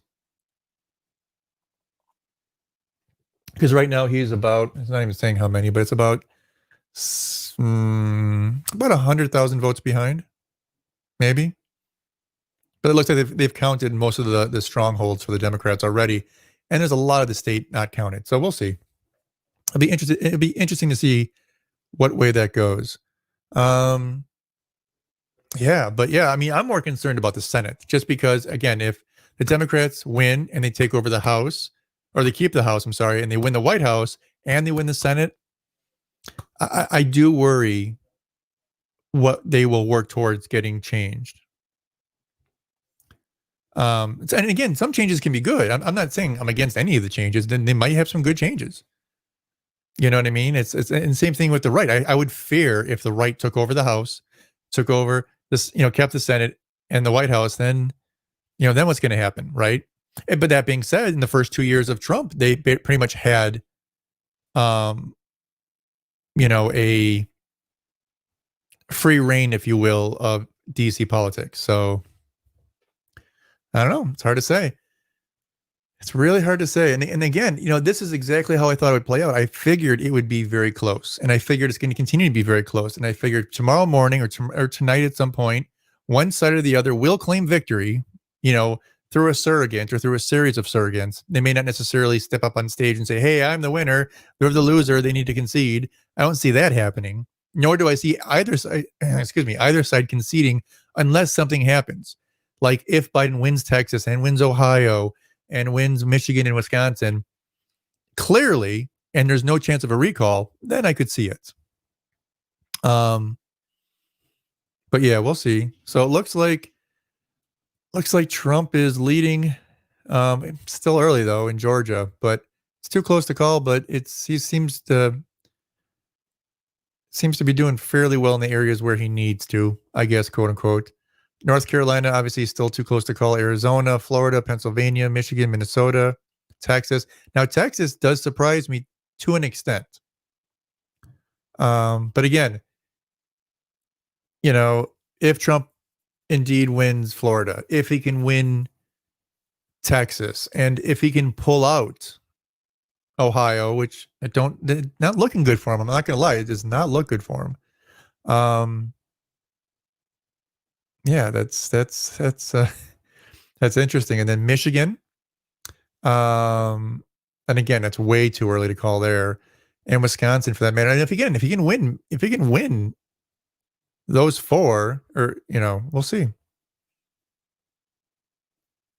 I don't know. It's way. I have a feeling I don't think this is going to be necessarily drawn out for weeks, like some people are thinking, but I think it's going to be drawn out a little bit. Because I really don't see, no matter what happens tonight, I just don't see either side conceding. I think Hillary Clinton had to 4 years ago because it was pretty obvious, especially once she lost Wisconsin and she lost Michigan, and she lost Pennsylvania, I believe. So Democrats did retain House control. Surprise, surprise. We knew that was coming. There were 18 seats that the Democrats were able to flip from red to blue. That was a lot. That was enough to get Nancy Pelosi back into the speaker's role. Now, remember, those 18 were against impeachment of the president. They wanted her to be much more conciliatory towards the president when it came to a second stimulus bill. That never came. And yet they all held on. They were able to raise much more money than the Democrats. They have this as than the Republicans. Carl was mentioning Act Blue. They were just flooded with money. So they were able to hold on to those seats. And not only that, but then they gained another 5, as if this analysis is accurate, maybe even more. And I think that when you look at the suburban districts, that will be interesting. And one other point on that is this is 2020, so it's the beginning of a new decade. That means that we have a census and you will have redistricting opportunities. State legislatures all across this country as well could be changing again. And will Democrats decide to kind of try to solidify those gains? It's very hard to flip those back. On your thoughts about this, about the House. Yeah, and actually, she made a great point there. I mean, and I'm not surprised. And in the slightest bit, I don't think anyone should be surprised in the fact that they were able to retain the control of the House, right? But the fact that they're expanding, right, should open the eyes of many people, right? Many Republicans should be concerned, absolutely 100% over that, because it's not going to bode well for them. If the spread of the Democratic Party keeps working its way through the veins of the suburbs and working out into rural areas, it might reach to a point where Republicans are, as worthless nationwide as they are in Illinois. Now, for those of you who don't know, in Illinois, Republicans exist in politics, but they don't. They literally have no power. They don't control anything. They don't control the state Senate. They don't control the state House of Representatives. They get a governor in there once every 3, 4, 5 cycles, and they usually only last one term and they're out. So yeah, it's a really scary, scary time, to say the least.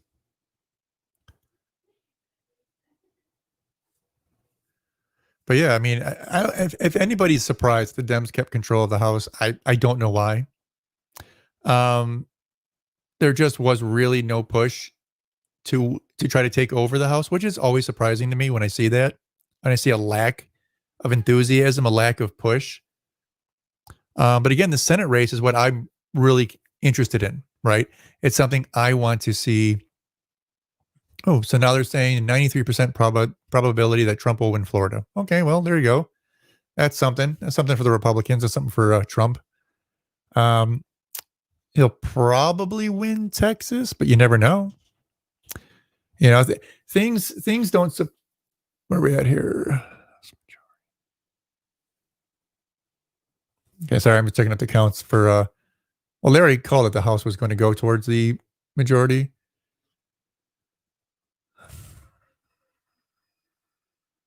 So the Democrats already flipped 1 seat, right? So they're already down. So the Republicans are now currently for the Senate already down to 52. So that's actually rather interesting.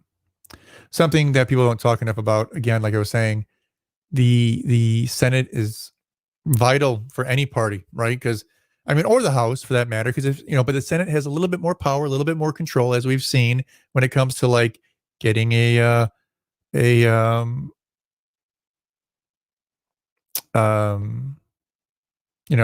judge appointed for life. It helps when you control the Senate. You have power. You can stop Obama from getting someone on there, and you can get Trump's put in there last minute. So it's important to have control of the Senate. So we'll see if they hold into the Senate. But yeah, I'm not shocked that the results are what they are right now. But I'm sure there are many people who are pulling for Trump who are nervous, right? As they should be. They should be nervous. Not in a bad way, just in a way. Now let's see what, let me see if we jump back on here over to CNN, and then I'll hit up MSNBC as well to see what they have to offer. I just want to see where they're at. So now they're only projecting numbers at, what is it, 80? Can't even read that now. It's blocked by my screen. 80 for Biden, 51 for Trump. Yeah, they're being a bit conservative when it comes to their estimations. Even Fox News is giving way more than that. But yeah, whatever. Let's go to MSNBC, see what kind of stuff they got going on there. We're going to listen to them for just a minute and see what's happening.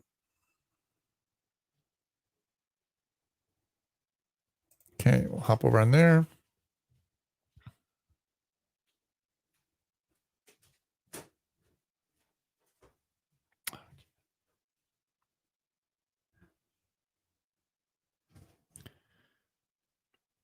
And of course, it's a commercial break. So when it comes back from commercial, we'll hop on there for MSNBC for a minute and see what is happening.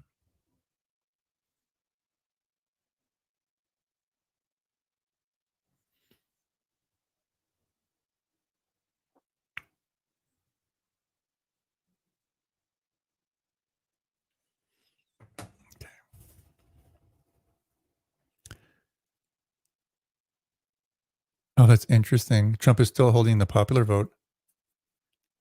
Huh. I was kind of joking before to see if how funny it would be if Trump won the popular vote but lost the Electoral College. But of course, again, we're not talking about California being in yet. As soon as that comes in, that'll change everything drastically.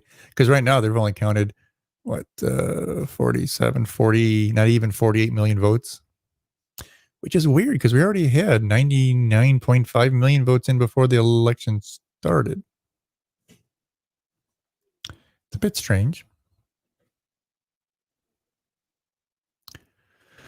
So Senate at this hour, they're calling 39 for Democrats, 37 for Republicans, which I think they already had 42 over on Fox News for Democrats. But we shall see. But again, we know so far only one seat has been flipped.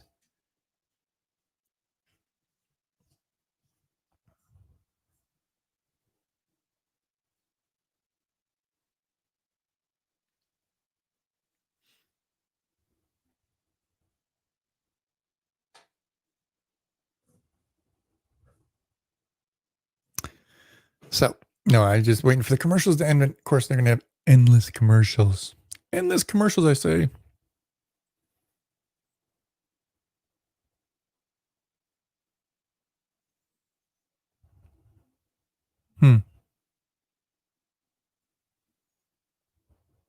Okay, still waiting. See how I play it, but it's going to be commercial, and I'll definitely get a strike if I play a commercial. So we won't be doing that. No, siree, Bob.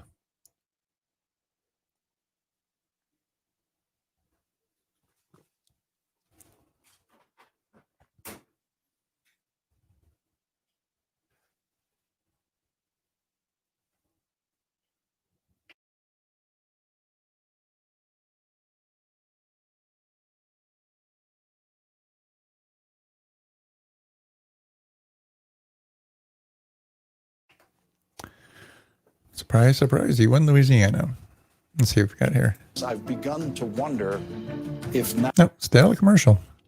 They love the commercials. I would be shocked if Trump were able to win Michigan again. I would be surprised. Not shocked, surprised, but definitely highly surprised. All right, looks like we're back in the coverage. This is the Alabama call. Donald Trump has, that's all unchanged, Republican status. But let's go to Senate, Colorado. Sorry, here is the map of electoral votes and states awarded thus far. A lot of this is loaded into our computer, so try as we might, we can't avoid it. This was the race we were alluding to. I knew we were on the cusp of a call. That, indeed, is a flip for the Democrats in the Senate. John Hickenlooper over Cory Gardner. For the Republicans, John Cornyn is returning to the Senate from Texas.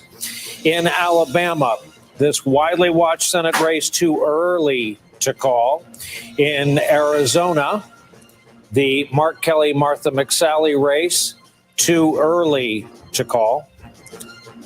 Kansas Senate, additionally, too early to call. Let's go up to the state of Maine. Talk about widely watched, too early to call. All right. Hey, Jim, how are you? Good. How are you? Good, good. No, I was just laughing because every single thing they pull up, it's too early to call. Well, no shit, Sherlock. Yeah, I'm watching on my TV here, but I'm on like a 30-minute delay. So they're just closing the polls in most of the battleground states. Have you heard if what's his name? Oh God, I can't think. I'm drawing a blank on his name. The Senate leader. McConnell. Yeah, Mitch McConnell. Is he? I haven't heard anything talk about it, but I'm assuming he won. Really? So I think if he lost, they would have said something. That's And He's I know a that, piece of shit. right? He's Turtle, probably one of the biggest dirtbags in all of politics. Well, he's definitely a politician. I'll give you that. Yeah. He's good at his job. Let's put it that way. Yeah. Yeah. So how you been? Not bad. How you doing? Hanging in there. 2020, still alive, still kicking, still have a roof over my head, so can't complain yet. That's right. Yeah. I mean, it's like this is exactly how I figured it would play out. I figured it's going to be very close. Some states are going to have to be, they're going to have to, recount all the votes in probably 2 or 3 states. It's gonna be dragged on, I think, for a little bit. But the Democrats did pick up a seat in Colorado. Did they? Okay, yeah. Good. So the former governor, John Hickenlooper, I guess. I don't even know who he is, but apparently he's a former governor there. He won, defeating Cory Gardner. So yeah. So at the very most, Republicans will hold 52 seats at the very most, but we'll see. Still a long night, and I'm sure there's still a good chance they could lose a seat here and there.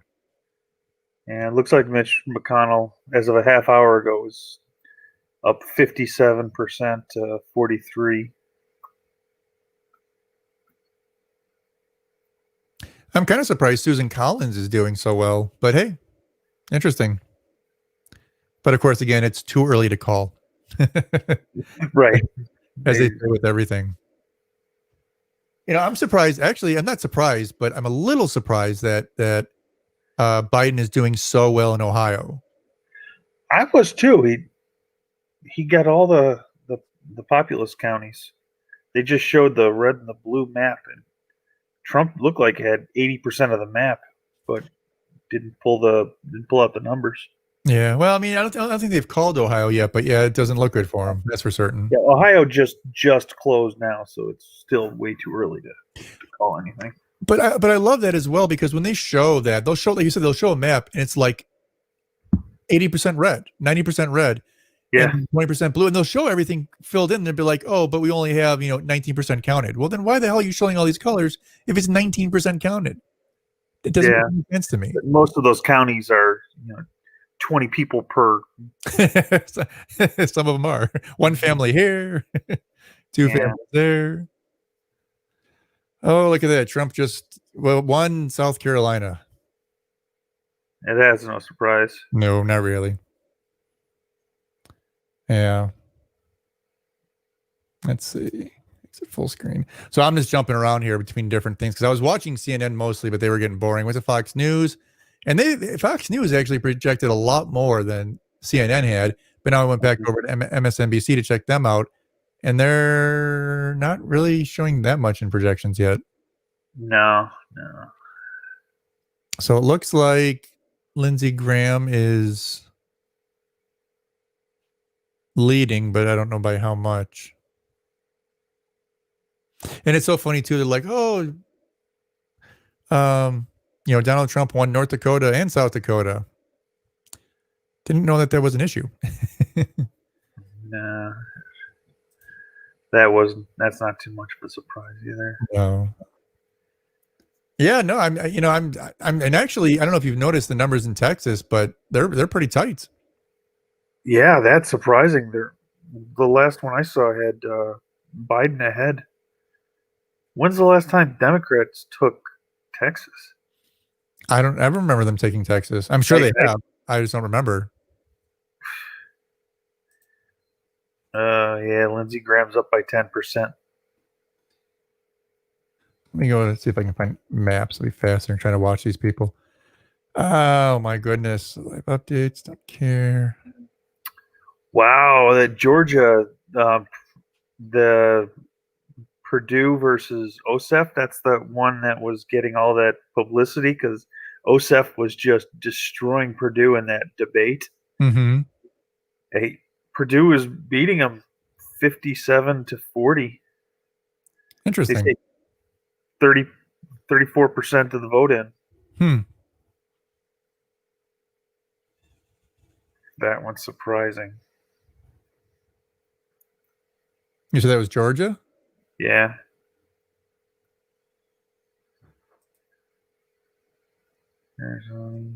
Yeah, Hickenlooper, 73%. Yeah, no, well, Colorado's very blue. And I'm not very familiar with Colorado because they've only got 11% in.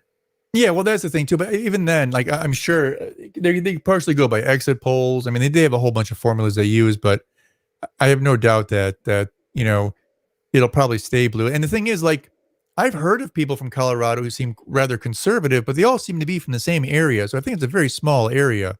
You know what I mean? Yeah. And I think a lot of the state is blue. In fact, I just had cousins that moved there not too long ago. Mm-hmm. And they said it was actually rather quite liberal.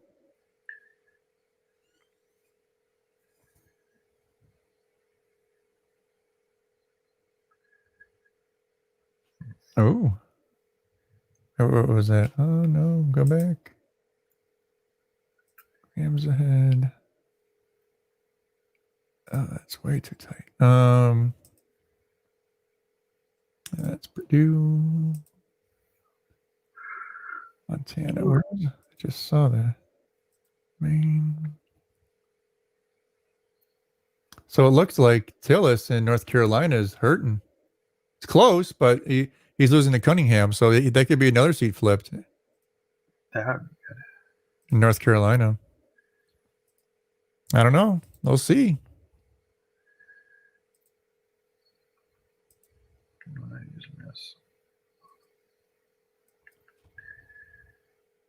Arkansas. So let me ask you: Did now you don't have to tell me who you voted for, but did you vote? I did. Voted last weekend. So did you do early in person or did you do mail-in? Early in person. Did you think the process went well? Sure. Okay. I went on a Saturday, and I waited less than 10 minutes. Oh, nice.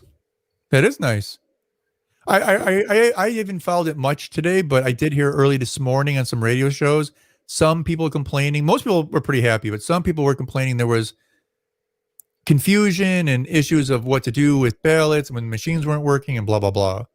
But other than that, I mean, it seemed pretty solid. But I haven't actually talked to many people personally who actually went out to the polls either today or recently and voted. Yeah, my one of my coworkers went right after work, but it was just to drop off a ballot. Mm-hmm. But no, I am not a Trump supporter. Far from it.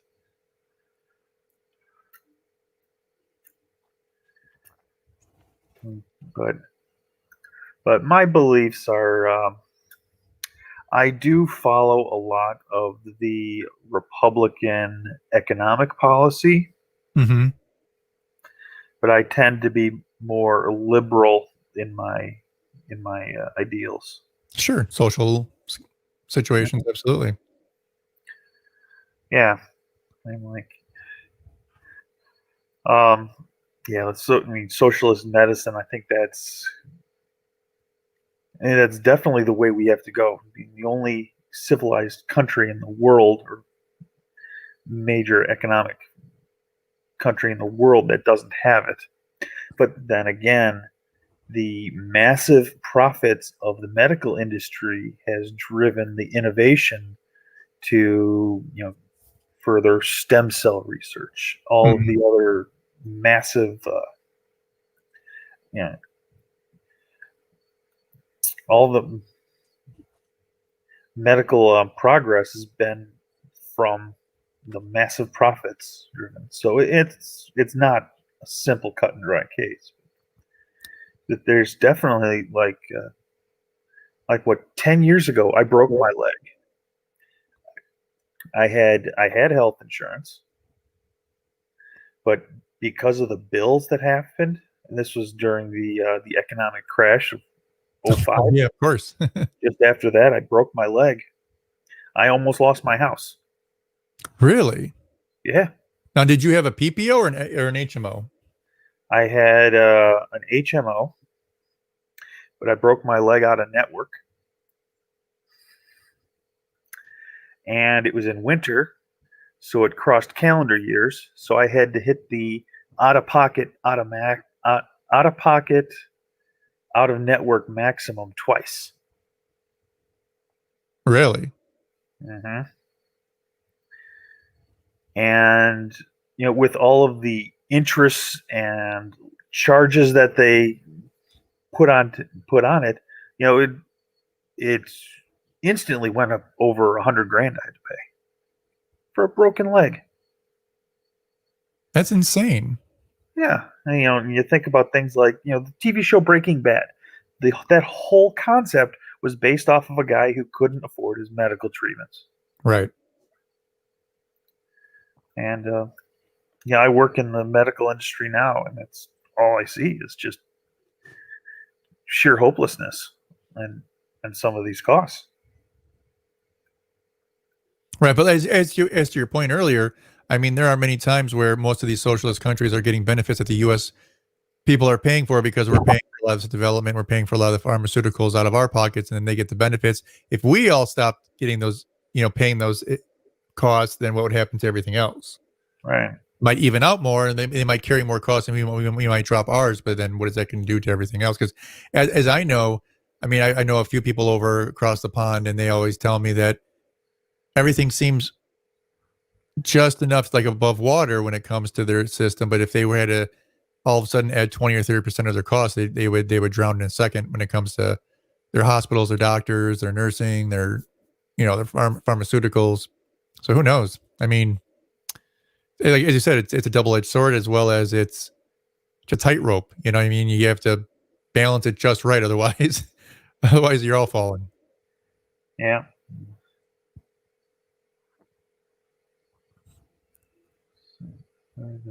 Oh, they're talking about North Carolina.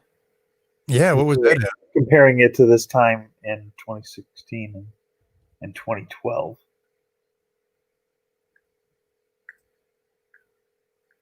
There's Lindsey Graham up, and he's at 55% now.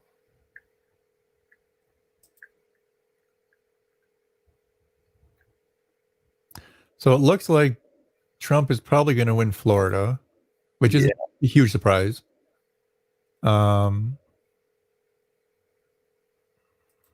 See where we at. North Carolina's Trump also.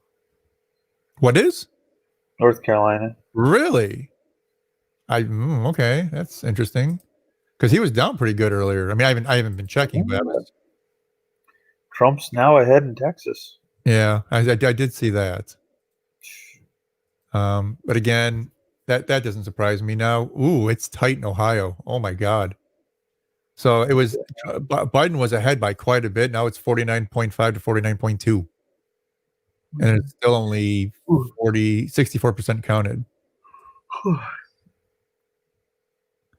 That's interesting. Well, I know a lot of people have been talking about, at least the pundits have been talking about wait till election day. All the Republicans are going to come out, blah, blah, blah, blah. And there could be some truth to that, but you think those would be you think they'd have more tallied in, considering, last election in 2016 was the most voters, not the highest percentage, but the most voters we've ever had for an election, and at just under 139 million.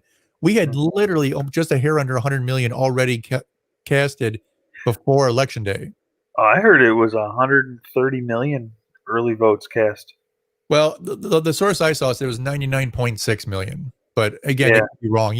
Everyone has their own, system, tools, however they keep track. I mean, sure. But I see your point. That's almost as many people voting early as we've had in the past. Yeah, well, they said compared to 2016, again, 2016 is the most we've ever had, and they said compared to 2016, before election day, we already had almost 73% of all the votes counted from that point. So it's like, how many people, are you saying everyone coming out on election day is Republican? I doubt that. Right. Anyway, it's already seen in Colorado, they flipped a seat. It looks like they could potentially flip a seat in, I don't know where that was at. Was it North Carolina? I think I saw. Seemed like they there was a real possibility there could be a flip there. Oh, where was it? Now I lost it. I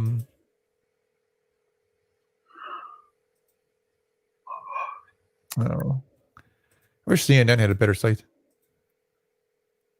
I mean, it's not bad. It just seems like it's a little wonky. Because I keep flicking through everything to get to the next one, instead of having like a page where you can just go look at them all. Yeah, I'm kind of. Oh, here we go. So yeah, it's North Carolina, Cunningham, 80% in. Cunningham's up by almost 1% over Tillis. So that could be another seat right there. I mean, it's not like the Republicans have a lot of wiggle room there. I don't know. The GOP has really lost so much credibility over the last 4 years backing Trump. Sure. Yeah, I could see. Absolutely, I could see that. Yeah. I mean, I was talking about this earlier. It bothers me that people feel so like, okay, so I mean, yeah, I grew up in a different time. Sure, we all grew up in a different time, but it seemed like there was a time where if you agreed with someone for whatever reason, you didn't care what party they were. You could be a Democrat, but you could vote Republican if you really thought that was a better candidate. I mean, just look at 1984 election. You could say everyone was tricked, but everyone believed Reagan was the best candidate. That's why he won every state but Minnesota. You know what I mean? That doesn't happen anymore. You're not going to have that. You're not going to have these, Republicans voting for Democrats and vice versa. You're just not going to see it. Not in our lifetime. Yeah. But you used to see it all the time. Yeah, and now everyone is so, I don't know, so loyal to their party. They would vote for a guy who a guy who's a career criminal. Absolutely. I mean, the devil himself could come forward and say, "Hey, I'm your new candidate, so vote for me." Oh, okay, sure, gotcha. Click. But even inside politics, I mean, when you look at, voting for Supreme Court justice, not necessarily what just happened, but even previously under some quote unquote normal circumstances, middle of the term, it was very, 52, 48, whatever. It wasn't, you know what I mean? It was very right down party lines, even though the last time they nominated someone, it was like 96-4 because they just didn't put party first. You know what I mean? They said, okay, well, they're qualified. I have nothing to object. Done. You know what I mean? It's just, I don't know. It's just kind of weird. I don't know if it's a reflection of our society or vice versa. Or if our society. Yeah. I just saw one earlier today where they're showing senators in 2016 before the election, 2016 after the election. They showed Lindsey Graham. Like, Donald Trump is an egotistical, just laying a ton of insults on the guy thing. Sure. And then 2 months later, I follow Donald Trump. He is the vision of the future. Well, it's sad. Well, I mean, okay. It is. So, like, and I was saying this earlier too, I give a lot of credit to the Democratic Party because they know how to stick together, right? You look at the primary, same thing. A lot of people were attacking Biden. Kamala Harris and him were going, head to head quite a bit, and they're bumping heads. I mean, there's times where you can see scenes where he'll say something, or the one part where he was mumbling and stumbling through a section where he's trying to talk about, turn on the radio and turn on the record player. I don't know, whatever it was. He was just losing his train of thought, whatever what he was doing. And you could see Kamala Harris about 2 or 3 people down, shaking her head, like throwing her hands up to the sky and like looking away, like, I'm so disgusted. I can't ever believe I'm on the same stage as this guy. Yet now she's like best friends with him. You know what I mean? And that isn't to say they can't get along, but what I'm saying is, like, they understand they're not enemies. Like, you know what I mean? It's unlike they both wanted the slot, but they're still fighting on the same side here. Right. Absolutely. But I just that is definitely a credit to the Democrats in the sense that Republicans have started to do that to an extent, but almost to a fault. Like you said, they'll support someone no matter what they say. That's exactly it. The Democrats will they'll cover each other's weaknesses, where the Republicans, it's blind loyalty. Mm-hmm. And I don't think it used to be that way, but it definitely seems to be more like that. That's a Trump thing. I mean, in the past, they didn't have that. Nobody's, well, because I think with Trump, they had to,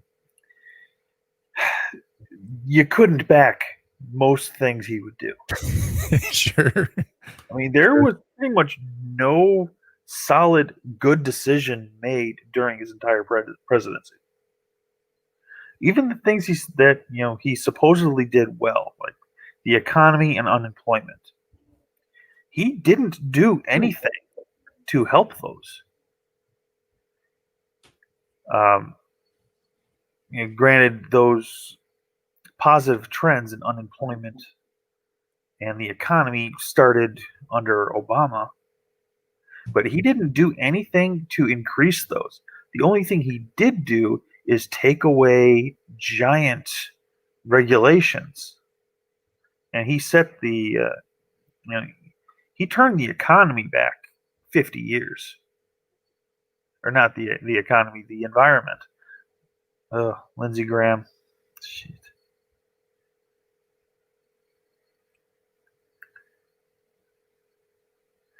Yeah, Lindsey Graham 54%, Harrison 44%.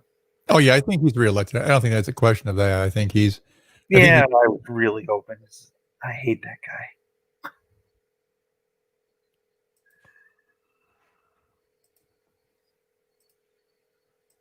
Now, see, actually, I'm going to disagree with you there. I mean, as far as Lindsey Graham goes, he is.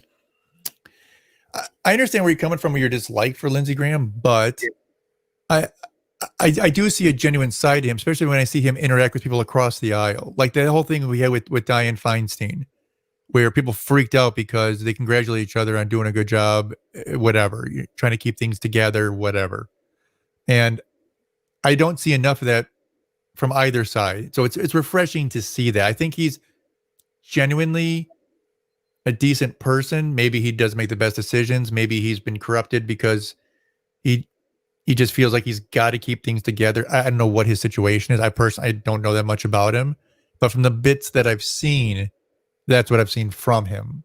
Mm-hmm.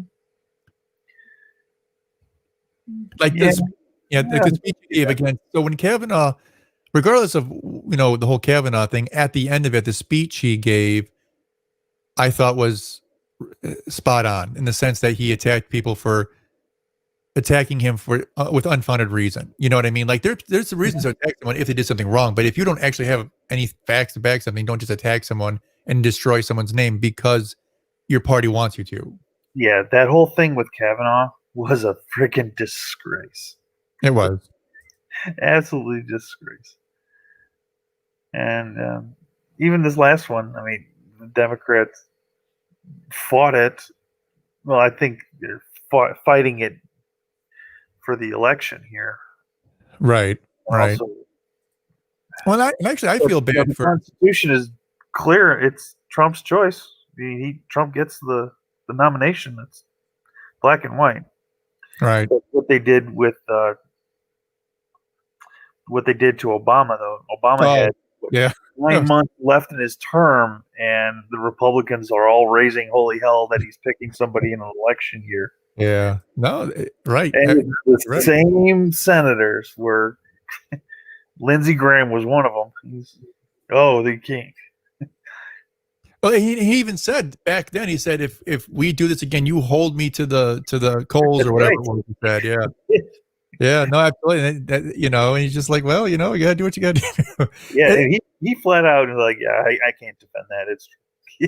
Yeah. He didn't deny. He's just like, yeah, I'm an ass. Like, yeah. Yeah, you know what? He was trying to further his own cause. Right. Absolutely. And again, Obama got screwed, but at the same time, Well, the thing I found most surprising about that whole situation is what happened now because of it. And they try to turn around and said, well, we're, what did they say? They said that the only reason why they blocked Obama is because Obama didn't have the Senate. Had he had the Senate, he wouldn't be blocked. And I'm like, okay, like I get what you're saying, but that's not what you said at the time. At the time, you said you're not doing it because no one should be voting for someone in the last year. You know what I mean? It's I don't know. I mean, and I don't know. It just, again, it's politics. I get it. It's politics, and to me that's the amusing, because I try not to put too much like life importance into politics, because as important as it is, I still have to live my life and I still have to live with my fellow citizens, and I'm not going to hate everyone because of it. Right. This civil war, I think it's been like kind of, that's how I've been saying the last 4 years. It's like there's been just a divide in the country over this political stuff. I've never seen anything like that before. Yeah. Well, just like at 2020, though, it's frightening to see everything. Okay. Regardless if you lean towards the left or the right, it doesn't matter. When you look at the news and you see that they are boarding up entire cities simply because the election's happening. You know what I mean? Yeah. It's like a dystopian novel. It's like, it's frightening. Like, this is not America. This is not what it's supposed to be. Like, I remember, I'm old enough to remember when I would see my parents and neighbors arguing about politics, but they do so over a beer and then they have a laugh and then they go on to the next subject. You know what I mean? It wasn't the end of the world. Yeah. And nowadays it's the end of the world. Yeah, this has been such a divide. It was completely normal to have political disagreements. It was healthy, as it is healthy. Yeah. Everything's come out of it.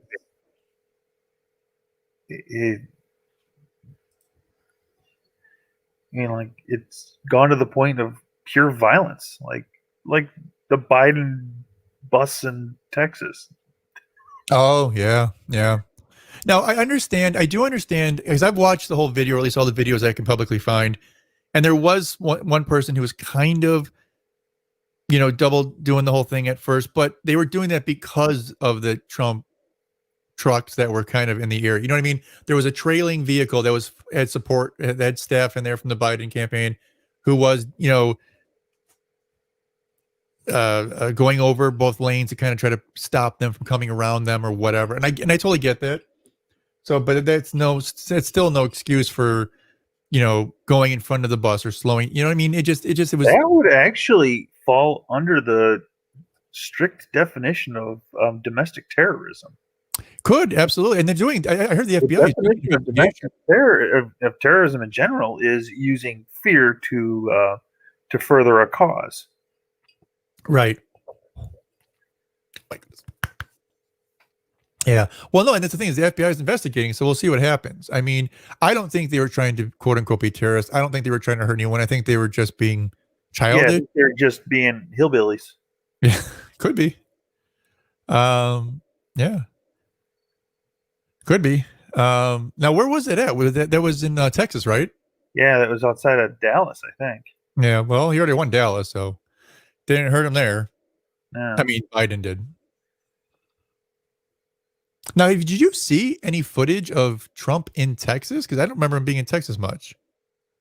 Maybe he was. I just didn't see it. Yeah, he was there like 2 weeks ago or a week ago. But he wasn't there like he was in Michigan or Pennsylvania or. Yeah, he's been in the battleground states, or the ones where he's not holding a decisive lead.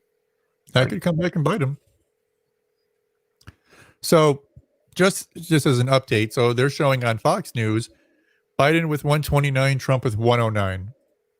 CNN showing 89 for Biden and 72 for Trump. Okay. Yeah, that's where I'm watching now. Which one? CNN? And MSNBC showing 89-72. Okay, so the same thing. Okay. No, I just had the websites pulled up, kind of flipping back and forth.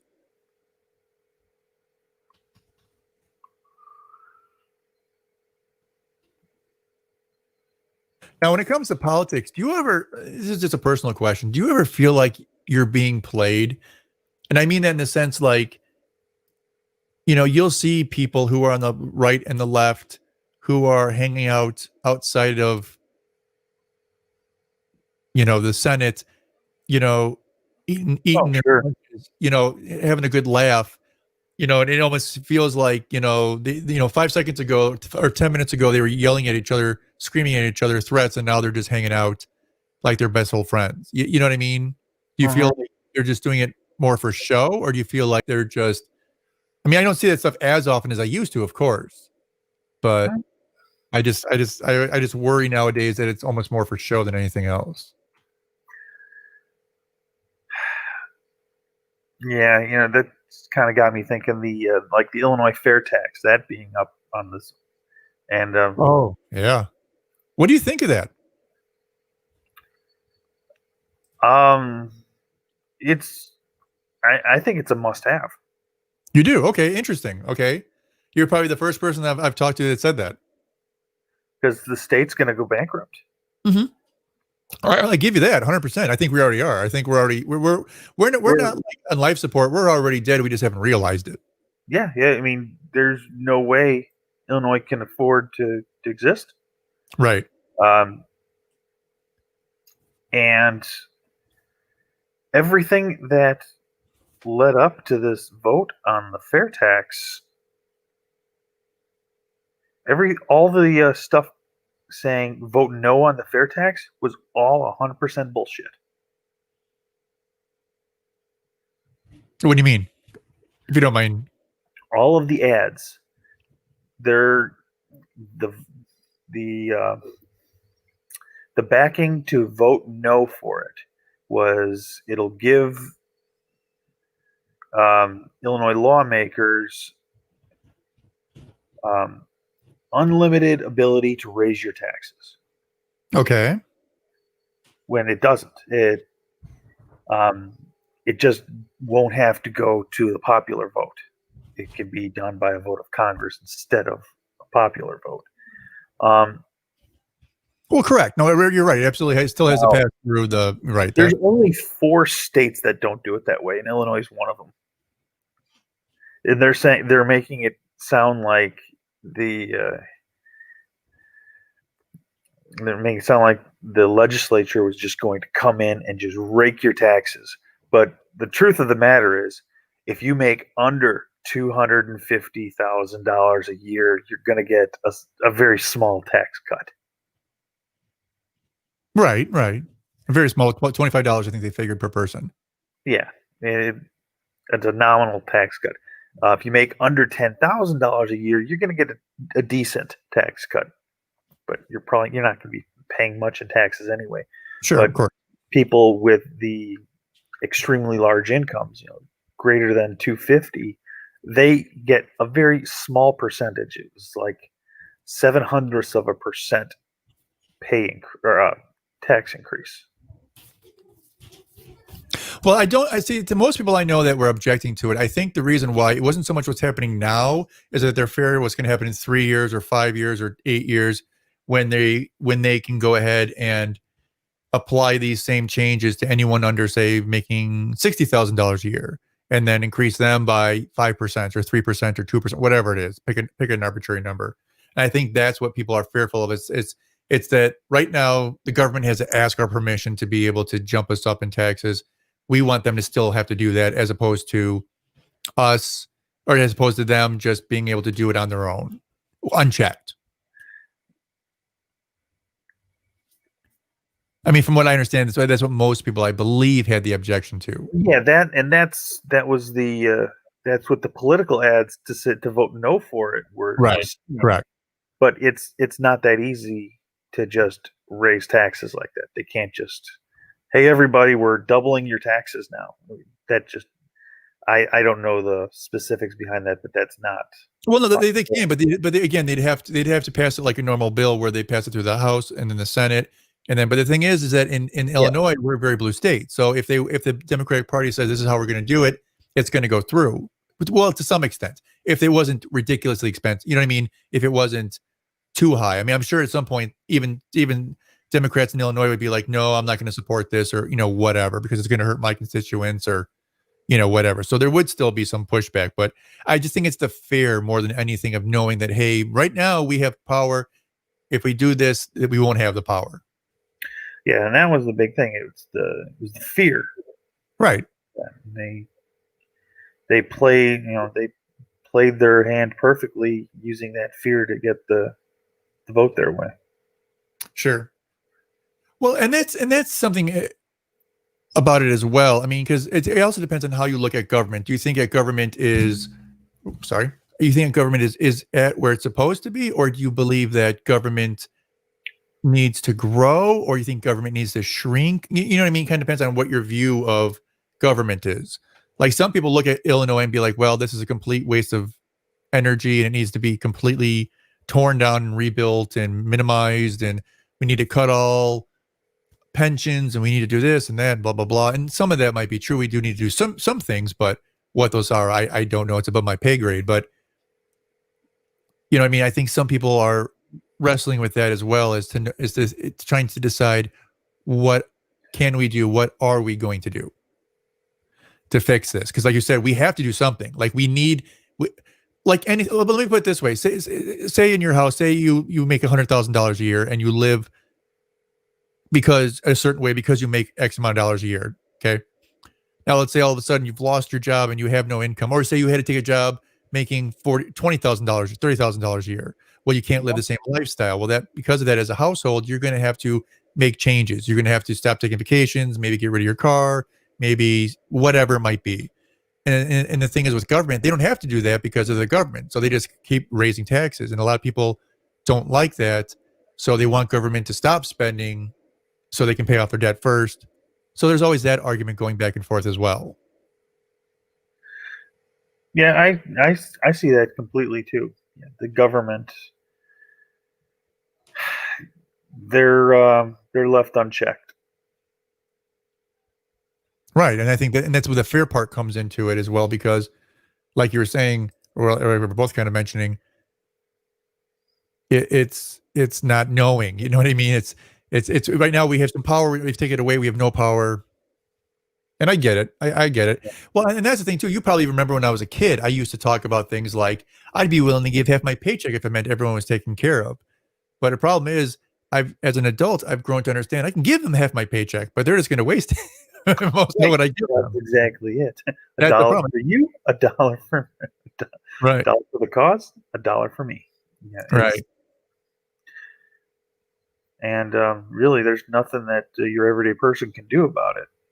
Right. Except for vote. We can vote, but we're going to end up voting for another. You're going to replace one career politician with a different career politician. Well, and that was the draw for Trump back in 2016, because he wasn't a career politician. Everyone's like, I totally get it. The whole drain the swamp thing, that was a very good status. Like, he came in with, I am a businessman. I'm not part of this political crime family. Right. He's just part of a different crime family. Much worse crime family. Yeah, it's a tough time. I mean, think back to when we were kids.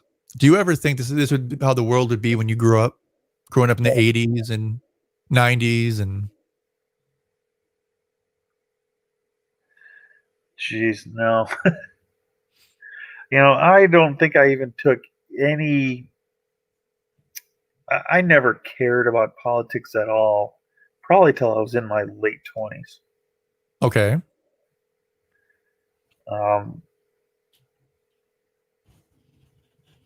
But no, I would have never guessed that any of this had any importance way back then. Well, and that's the thing. Like, I come from more of a libertarian mindset, in the sense where I'm not a libertarian party person. I don't support the party. I'm a small L libertarian. Mm-hmm. But it's like, I believe that government itself should be so uninfluential that things like this don't destroy us, right? Like, who we vote for president shouldn't literally decide if I'm ever going to work again, or if I'm going to have health insurance, or like, it shouldn't be deciding those things. And I'm much more into the free market in the sense that let's allow the market to develop systems that work as opposed to having a bunch of government overreach that decides winners and losers and decides who can do what and who can't do what. I mean, it's one thing to have EPA regulations. It's another thing to say, well, this company can exist and this company can't because we like this one because they give us more money to our through the lobbyists to our politicians. Yeah, and that's kind of how I started getting into politics, was that mindset, thinking that the government should keep the military afloat and make sure the roads don't have any potholes in it. But outside of that, hey Jim, can you hear me? Yeah, I can hear you. For some reason, your mic cut out, and I don't know why. This happened to my last guest as well. Do me a favor, exit out and come back on. What should I do? What do you want me to do?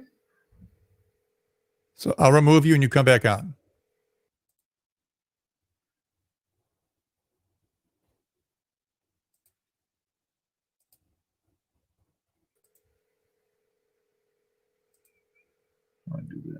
Can you hear me? Yeah, I can hear you. So just exit. Yeah, there you go. Well, no, you got to leave. How do I leave? Oh, so leave studio, right, and then come back on. That's so weird. That's the second time that's happened to me. Is it giving me a time limit or what?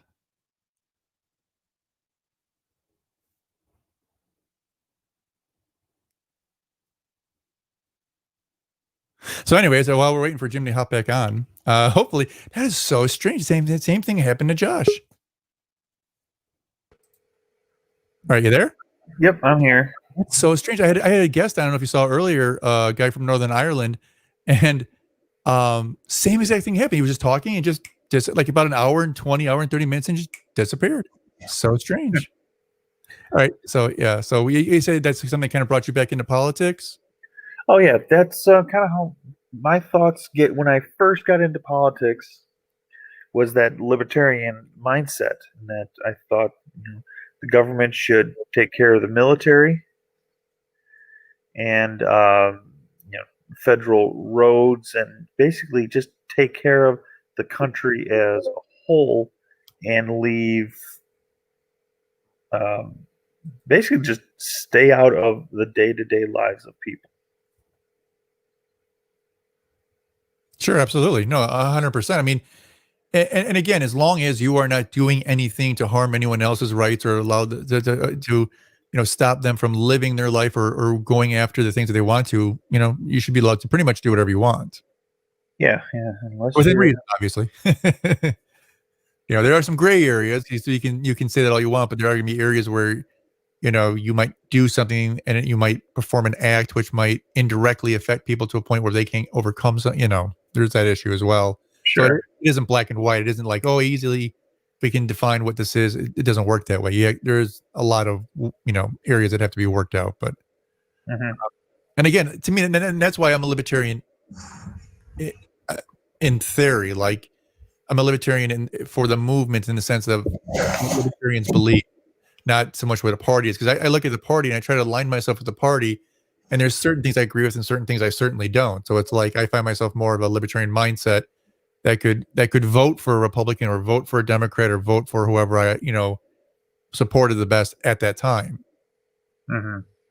And I think that's probably the healthiest way to be in anything. Like I said earlier, it wasn't unheard of or even unusual for a Republican to vote for a Democrat or a Democrat to vote for a Republican back in the 1980s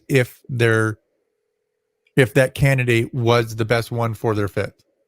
Sure. But yeah, nowadays it's like I talk to so many people who are so like, I'm voting this way and I could never vote any other way. And it's like, well, what if the parties flipped? And what if the Democrats acted like the Republicans and Republicans acted like the Democrats? You're telling me you could never vote for a Republican? You know what I mean? Even though their ideals match up with what yours are now? I mean, you tell me. Yeah, I agree with you. That's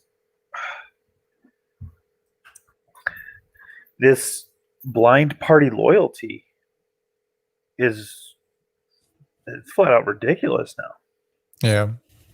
It's sad is what it is. I mean, we could come so much further if we were just, well, the only thing I think is that's as dangerous, if not more dangerous in my mindset than this blind party support is the fact of single issue voters. That's like literally, you could have literally Hitler standing up there and saying, I want to do this, and this, and you disagree with all of it, but there's a one thing they said you agree with because that's what's most important to you, then all of a sudden you're going to vote for them no matter what. And that's dangerous as well. Yeah. Very true.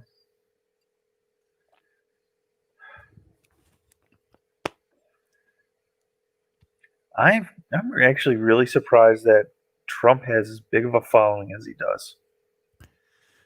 Well, I agree somewhat to your extent, but I haven't really been following Trump that much over the last couple of years, other than the major stories happening.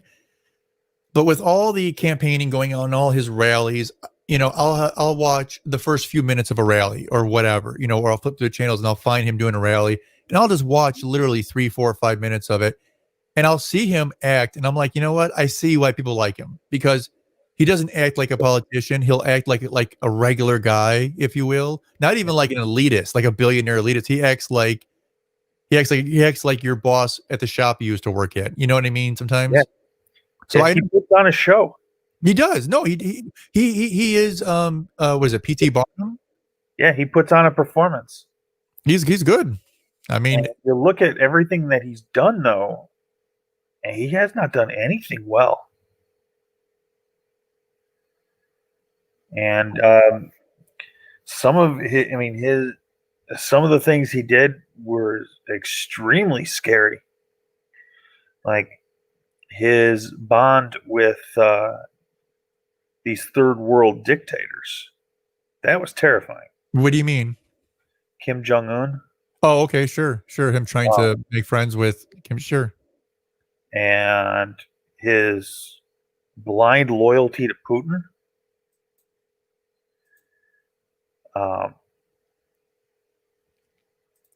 And everything that happened with pulling out of Syria. Now, the Democrats really made a mistake there. How so? In the impeachment. Going after him for quid pro quo. I mean, that was such a piddly little thing to go after him for. Yeah. They should have gone after him for treason. For what, though? What did he do that was treasonous? He had military intel that said we cannot pull out of Syria. Every piece of military intel said not to do it. And he did it anyway. He got on a phone call with the leaders of the Turks. And then after that, he pulled out and let the Turks just mow down Syria. Those were U.S. allies. What led to that decision? That's where you are on that one. Yeah. Should have gone, is that incident. Because that caused the deaths of 5,000 U.S. allies. Interesting. No, I am definitely not as well versed. Now, what just came out is that he's in debt. What was it, $250 million? Who owns that debt? If that debt is owned or led to that decision in any way, there is that is pure treason. I agree there. If that is tied into that in any way, shape, or form, it would be 100%. And they needed to use the impeachment to go into his finances to find out where his conflicts of interest are. All of his using the presidency to further his own, his hotels in other countries. He's using the presidency to further his own benefit, using that to make any of the decisions. Again, that's treason. So that's where the impeachment should have gone. But I believe if they had any proof of any of that actually happening, they would have gone after him for those things. I just don't think they had the proof. You know what I mean? They didn't. They needed the impeachment to to get the research done. They needed to get the intel. A lot of people, everyone assumed that that's there, but that's his bread and butter, is to bury things in the law, bury things under legal red tape.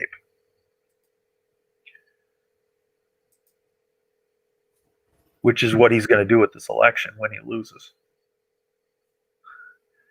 He's going to go play the court game. That's why one of the reasons why the Democrats were so upset with him getting a Supreme Court justice here, because what Trump has been doing the last several months is setting the stage to negate this election. Well, how would he negate it? Saying the voter fraud and saying the mail-in ballots were all fraudulent. If he can make enough of an argument towards that, basically what will happen is the election will be nullified. You really think it's going to happen? I don't think it's going to happen. That's Trump's plan. I mark my words. This is what he's going to do. And then he's going to try and bring, if the election is voided, it goes to the Supreme Court is going to be the ones to choose the next president. That was one of the arguments to Trump getting this last seat. And that was one of the things they're trying to ask her, basically, is, will you vote? Is this going to be your, are you going to show blind loyalty to Trump, or are you going to vote with integrity?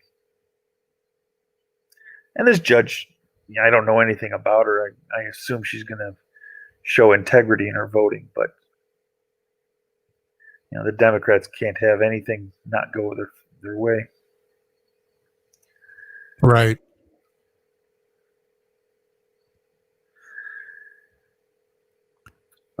But that was one of the things I've hated the most about Trump, is his financial conflicts of interest. No, I could definitely see that. I'm not as versed as you are, but yeah. His all of his foreign deals and using his presidency to just further himself. Mm. All the deals with Putin, China, none of that helped the U.S. at all. The whole trade embargo thing, tariff, none of that helped the country at all. It just helped him. Interesting. And all that is illegal. Now, just checking up some of the data here, it's surprisingly, Trump's doing better than I thought in both Wisconsin and Michigan. I went for a drive this weekend. And now Trump's leading Ohio. I just drove up and just kind of went from up by Kenosha over to Lake Geneva. I was just on a cruise. Again, there's still lots of I was shocked at how many Trump signs there were everywhere. What the heck? What are you seeing? I don't know what happened, but I think I lost your mic again. Can you hear me? Can you hear me now? Can you hear me now? I have no idea what's going on. I apologize. That's all right. I haven't had this problem before. Maybe it's just something going on with my service. I'll log out and come back in.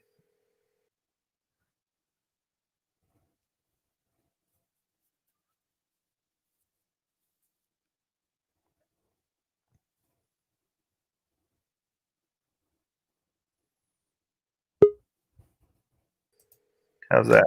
Yeah, it's perfect. It's so strange though. Like, I've never had this happen. Then I have it happen once with Josh earlier. Now it happened twice with you. It's just weird. No, I was just going over some of the states here. Now this is on Fox News, mind you, but this is just the numbers are reporting, showing that Texas, we know he's ahead in. But in North Carolina, he's slightly ahead. But in Ohio, he's ahead. Michigan and Wisconsin.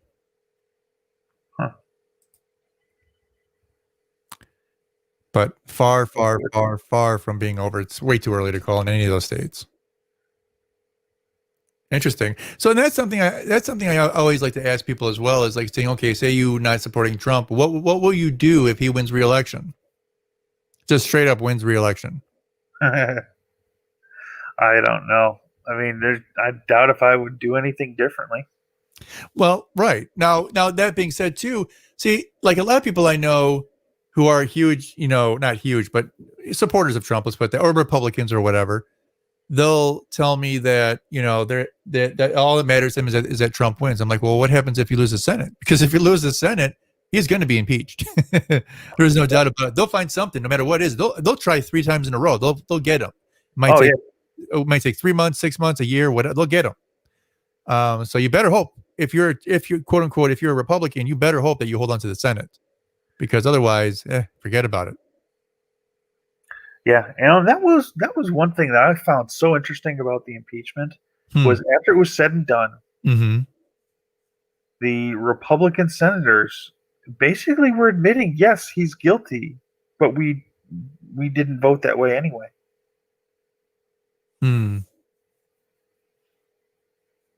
When you say they were basically admitting he was guilty, did they actually say that, or it was implied? It was implied. I mean, no one actually came out and said, "Oh, yes, he was definitely guilty." They said, like senators would come out and say, "We just didn't."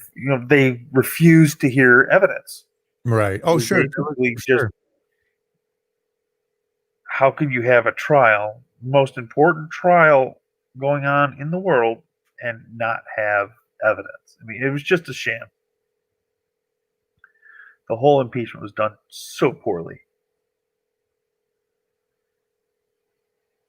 But I think they were just trying to impeach him just to impeach him. Yeah, no, and they were. I mean, they were trying to do it, I think, for the election. I think the Democrats impeached him just because it shows that they're making an effort. And they figured they'll do it again next time, and they'll do it again. And then they're hoping to win the Senate so they can get him out, or just get him out outright. So, but that being said, now let's say Biden's able to win the election, but the Republicans hold on to the Senate. I mean, do you think in the next 2 years anything will happen?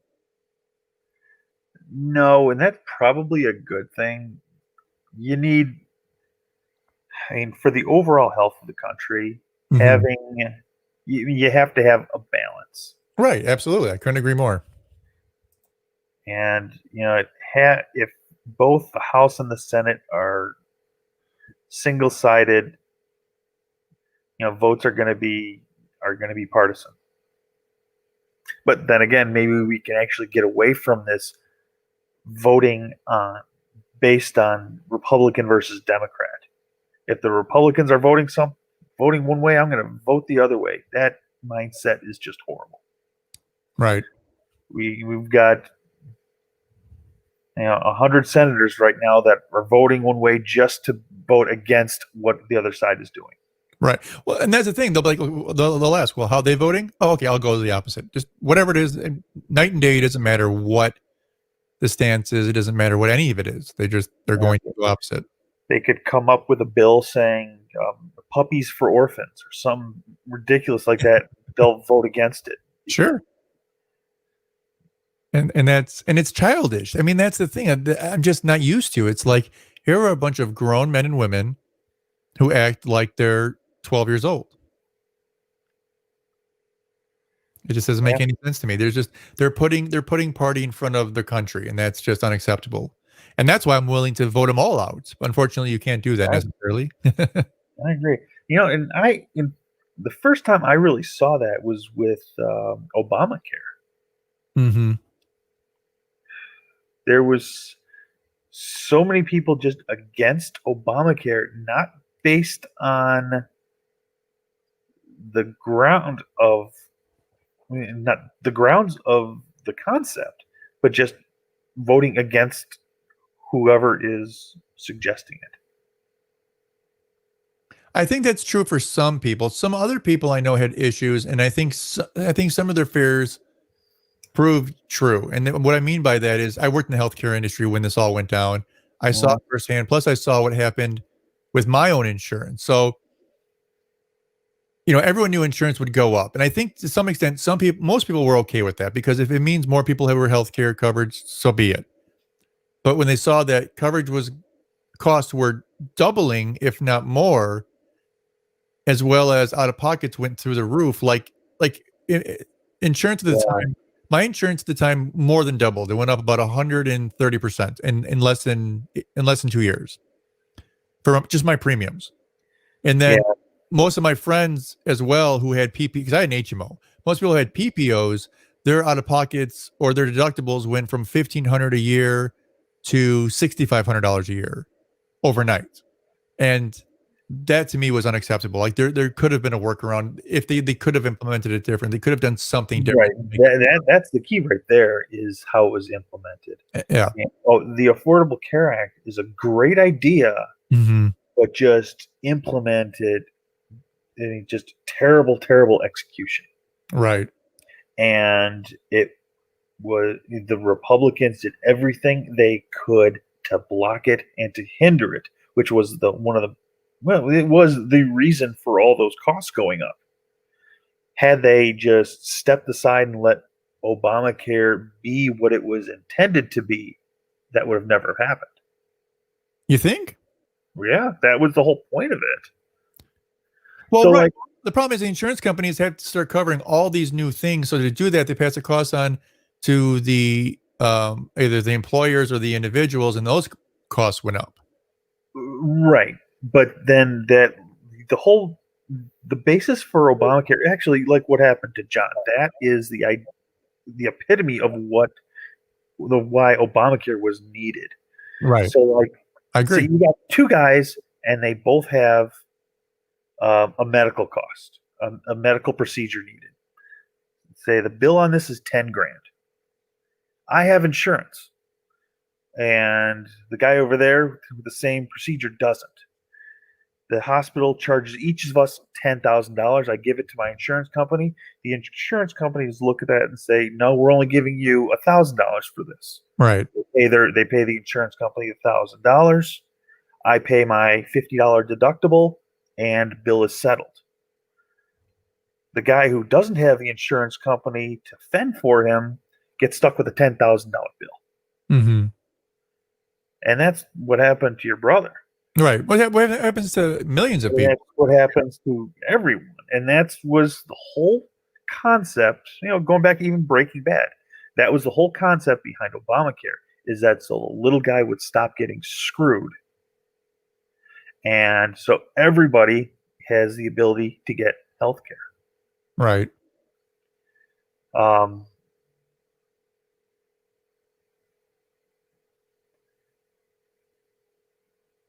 And then they turned it into, well, some doctors are going to be part of this, other doctors are not. So and then they started making it to like everybody has to buy into this Obamacare versus just having it basically the socialized aspect of Obamacare.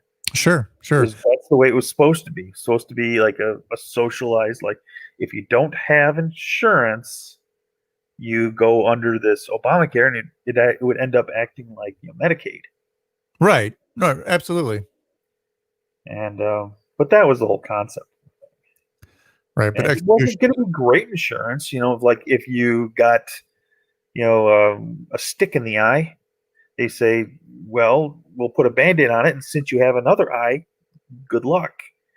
It wasn't great insurance, but like if you did have your own insurance, you'd be able to go get the surgery and get a new plastic eye that looks identical to your other one. You pay for good service. Mm-hmm. But then again, the guy who can't afford it isn't going to just be left on the street and end up with $200,000 in medical debt. Right. Nor should they. Right. Right. Well, and that's another problem too, as someone who's worked in healthcare and actually worked on the insurance side of it, because we were self-insured, our health system was, costs are ridiculous. I mean, just astronomical. And part of that is because of insurance companies in general, because the reason why you have to charge $14 for an aspirin is because that's the only way they pay you $1.50 in coverage. Because the insurance company will get billed $14 and only pay $1.50. But again, like you said, if you have no insurance, you're paying $14 for that aspirin. Right. And vice versa. If you have an ace bandage, you can go to Walgreens and buy one for $6, or they charge you $45 in the emergency room because that's what they have to charge for the coverage. Mm-hmm. And there should be separate costs for out-of-pocket versus insurance costs. It's not that hard to do. Yeah. Yeah. So, and that's something that my parents are actually kind of worried about right now. So, a year ago, my mom had a bypass surgery. Oh, I didn't. Oh, okay. Yeah. So she had a triple bypass. But as part of that, they have to inject the dye into your bloodstream so they can see where it is, and then they couldn't stent it because it was right up on the aortic valve. Okay. So they had to go in and do a bypass instead. But as part of all this procedure, okay, they fixed her heart, but all those dyes and stuff completely wrecked her kidney. Her kidneys it destroyed her kidneys.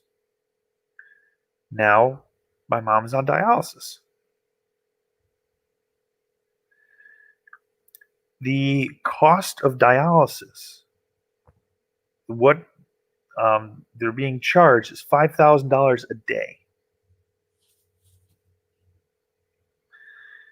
Medicare, they're on Medicare now. They're old enough for that. So Medicare pays that. And then they still get stuck with $300 a day for their part. But my dad's got his high-end insurance, so they end up paying nothing. Man, what would happen to somebody else? Right, to most anybody else. I mean, most people are not in that situation. Yeah, luckily my parents were, have good, the best insurance that you can basically have. They've got Medicare as their primary, but they also have a secondary insurance that they can fall back on. My parents are up there in age and living on savings. Shit, that $300 a day would go through it real quick. Oh yeah, you could destroy. The average person would be destroyed in a heartbeat. Yeah. Yeah, your average person wouldn't be able to make it a month. No, you're right. You're absolutely right, especially on such a limited income. I mean, I'm sure it's still hurting your parents. I mean, it's not like they're, billionaires. No. Yeah, but with their insurance though, I mean, they're out of pocket zero. They don't have to pay anything. Right. Well, right. But the thing is, I mean, I think me and you agree and to the extent that, and that's where I differ from many, like, quote unquote libertarians, is that they believe in free markets only and whatever, right? I don't. So I believe that there are 1,000,001 ways to make money. That being said, I do not believe that either healthcare nor education should be on the table for profit.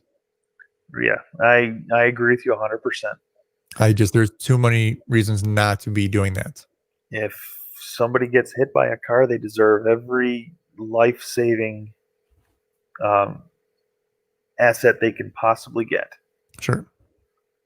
And then I also believe Jeff Bezos, he's earned every dime. Yeah, sure. He he came up with a service that the world right now has proven they can't live without now. And during this pandemic, yeah, he's earned his worth. Yeah, I mean, he's made a lot of money. I mean, well, that's the thing too. Like, I argue with people, discuss, debate. I guess debate would be a better term with people, because they'll attack someone like Jeff Bezos and like, well, they should take all of his money. He doesn't need that money. I'm like, well, but it's his money. Right. He earned it. Right. You could just take someone's money because you don't think they deserve it. Like, it's not your brother and you're fighting over your piggy bank. I mean, this is a guy who has this money he's earned. Now, you could say he deserves to be taxed more. We can talk about that. That's not a problem. But don't act like he doesn't deserve the money he earned. Right. And on the flip side, how many people have jobs because of him? Correct. Well, that's another thing. Most people complain about the tax cuts like Amazon and stuff, but how many jobs have they created? Yeah. I mean, hell, when I drove up the tollway into Wisconsin up to Kenosha this weekend, and over by Highway 50 there's a couple new Amazon plants. Holy crap! Yeah. I mean, it was like each one of those buildings was the size of Soldier Field plus all of the parking. Really? It was like the building just kept going on and on and on. It was like, holy crap. I mean, you could have a car race inside of there. Ginormous, huh? Yeah. And, last time I was up that way, those buildings weren't there. So, I mean, and yeah, and I've had that kind of debate with a few people, and they're like, he doesn't earn that. He doesn't need that much money. Why does he get to have all that? He doesn't. Like, well, he earned it. Right. I remember flipping it around that person because she was a big artist lover. He's like, well, you love Michael Jackson. Does he deserve to be rich? I mean, right. He did all this, and like, it's just a different avenue of income. Right. Well, and it is. And that's the thing. It's like, if you want to be Jeff Bezos rich, then create Amazon. Like, then do what he did. And even what he did is lightning in a bottle. You're not going to do it twice. Like, he was at the right place at the right time and did the right things. And maybe he's a terrible human being. I'm not defending him as a human being. I don't know who he is. I don't. I'm not going to claim to know who he is. But as far as I know, he hasn't broken the law. He hasn't done anything evil. He hasn't killed anyone or tortured anyone or sold body parts. I mean, he's just made some quote unquote good business decisions, and he's made billions of dollars. Yeah, I mean, hell, I can tap on my phone and have anything in the world delivered to me tomorrow. Right? Isn't that amazing? It amazes me. It's like I needed a specific size tea nut. And I could have probably spent weeks going through hardware stores trying to find one. Mm-hmm. Instead, I picked up my phone, tap, and I had it the next day.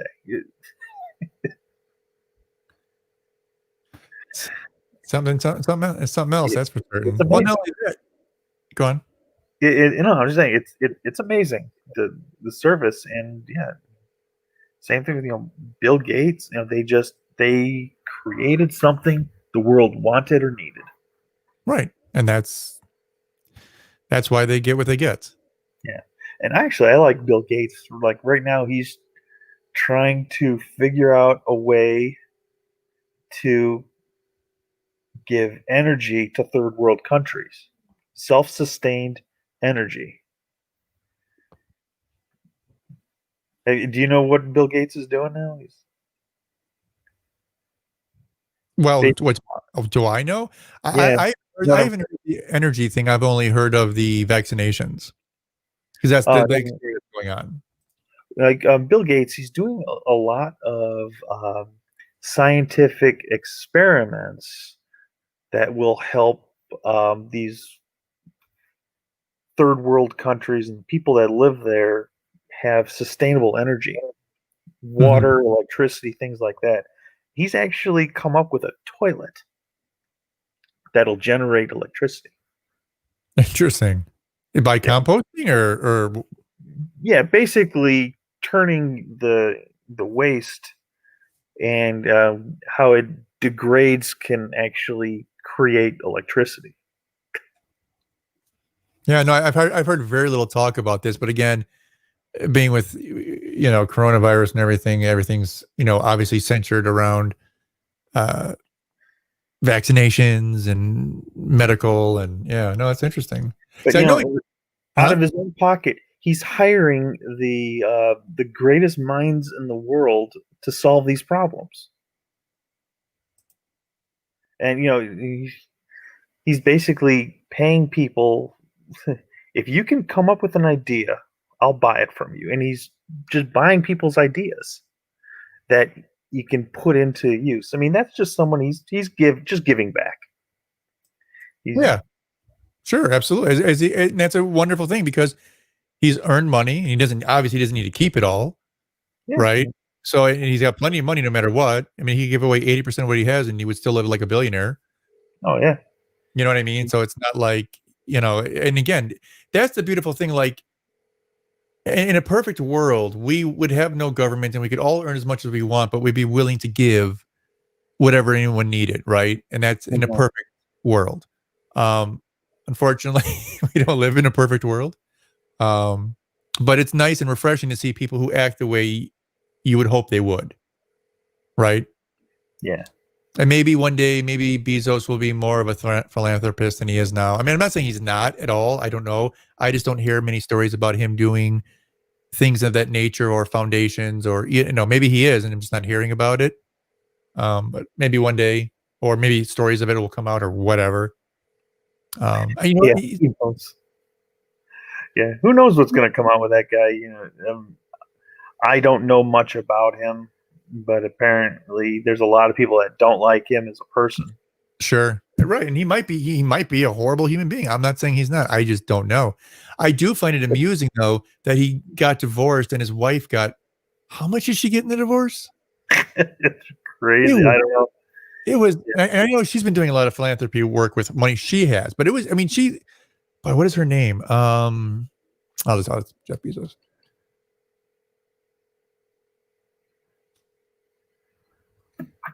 So she got $57.5 billion.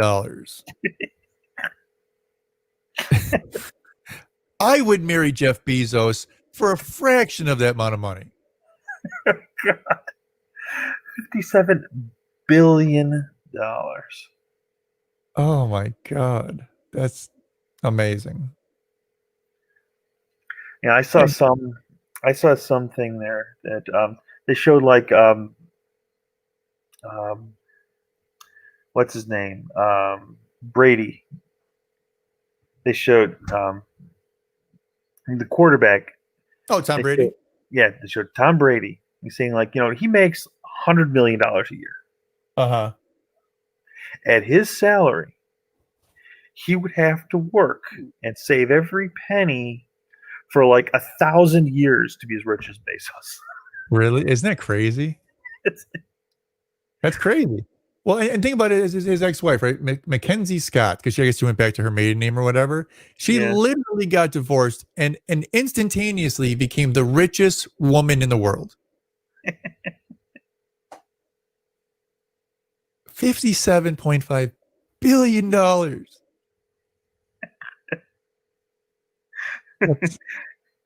Good for her. I mean, I'm not, but it's just crazy. 57.5. That's a lot of money. Oh my God. You couldn't even spend it. No, you could try, but you ain't going to get very far. You could give it away, I suppose, but. Yeah, you could go and buy your own country. Yeah, sure. Absolutely. Buy a couple of them. They're small enough. Yeah. You could probably even buy a couple states in the United States. I'm sure you could. It's a lot of money. $57.5 billion. And it's funny, when I pulled it up on Google, it's just a picture of her smiling really big next to it. Yeah. That's insane. It is. I mean, it's crazy.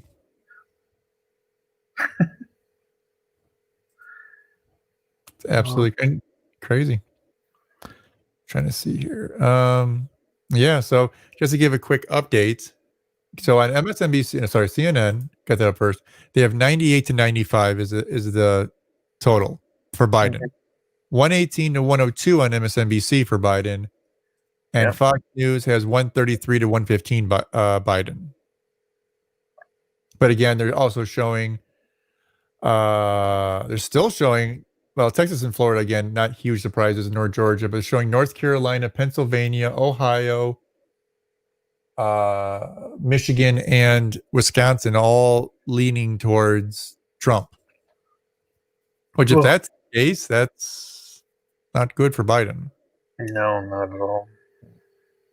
I mean, if he were to take, I don't think he's going to take all those, but if he did, I think technically, Well, without, I didn't know what that would even put him at. But I'd have to put him pretty close to the count. And it's so funny. They're showing Montana leaning blue. I don't think Montana's leaning blue. Maybe they are. Who knows? Maybe Montana's going to become Democratic.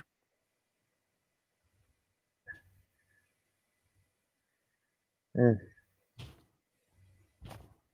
And it was kind of amusing too. Earlier, I heard people talking about how there was some concern that Indiana wouldn't go red. Really? Have you ever been to Indiana?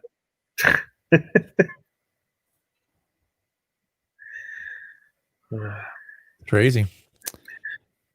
You know, I've been saying for the last couple weeks that, you know, probably 80% of the people voting don't know what they're voting for. True. I agree with that. I think that's a fair statement. It's probably even higher than that. But 80% of the voters are, you know, don't know anything about who they're voting for, what they're voting for, and they're basing their opinions on false advertisements, road signs, Facebook memes, and all that other crap.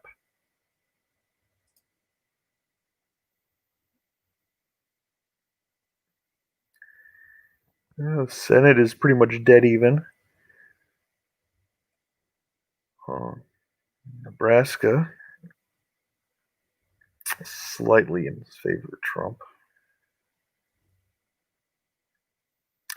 The Illinois fair tax is dead even at 50-50. Well, I think it has to be 60% to pass. Does it? I believe. I could be wrong, but I'm trying to remember. I heard something. Hold on. What percentage? And again, that was like on a radio show, so I don't even know. Hmm.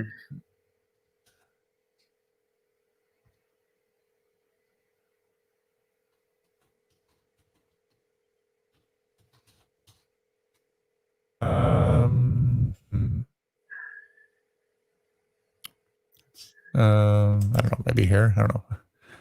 Just trying to find out. I just need one piece of information. I ask one question. I just need one piece of information, but I don't get it. I get like 15 different things. Come on. Of course, it doesn't even have what I needed. Okay, going to the next one. And I felt so bad earlier. I had a guy who really wanted to be on. I said, okay, cool. He came and joined my stream right when I first started at 6 o'clock. But the guy's in Northern Ireland, so it's midnight there already.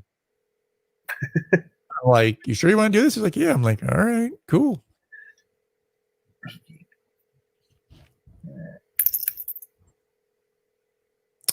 I can't believe how many states have gone red, or how many states are red now. We'll see. I mean, again, it's gonna keep changing, and if it's close, they're gonna do recounts, and then them, Yeah. That's the thing I fear more than anything, is this being dragged out until Christmas. I really do, because the Supreme Court said that 3 days. They'll stop counting votes after 3 days. Well, no, but then there could be recounts, which can take long, and then there would be challenges, and then people would want to contest a single ballot here and a single ballot there. And well, it's like when you look at back to 2000. I'm old enough to remember 2000. I'm old enough to remember that one state took 5 weeks to decide. 5 weeks for one state. If we had 3 or 4 or 5 states up in the air being recounted and contested, and oh my God. Yeah, I remember that. And even then, it came down to he won Florida by allegedly won by 537 votes. God, was it that close? 13 million votes. He won by 537 votes. Oh, and that decided the entire election. And he won the Electoral College like 271 to 267 or something. It's just amazing how important sometimes something like that could be. It's just so frustrating. I hate Google sometimes. Yeah. Well, what do you think about the concept of getting rid of the Electoral College and just going 100% popular vote? I don't like it. And the reason why I don't like it is because the same reason our founding fathers didn't like it. I don't believe 2 states or 3 states should be allowed to decide every election. I just don't, especially when it comes to the presidency. The way it's set up is that we don't have one election. And this was explained to me by I forget what his title was, but he was like an expert in whatever. But he explained to me like this, and it makes perfect sense. We don't have one election every 4 years. We have 50 elections every 4 years. And those 50 elections combined make up the total. So we do not have one election. We have 50. And that makes perfect sense to me. It's a sense that I don't want literally, because I mean, right now it's blue, right? In California, New York. But what happens in 12 years when it's now red and all of a sudden the red's deciding everything? You know what I mean? I don't like the idea of a single or 2 states or 3 states literally deciding every election. It's just it sit well with me. Yeah, and that came from that originated to support slavery. Oh, sure. Because basically the slave states were outnumbered by the non-slave states, and so that's also where the put in the electoral college compromise came from too, because that's where the 3/5 compromise came from, because every slave was counted as a vote. So they said, no, they're only 3/5 of a vote. So then, you know what I mean? Yeah. So there's a lot of haywire that went on back in the day, but I believe that every state should be represented. I just don't believe that we can have a coastal country, but because most of our country lives in between the coasts. We don't need the coast deciding everything for everyone else. There are 6 California would California is half the country.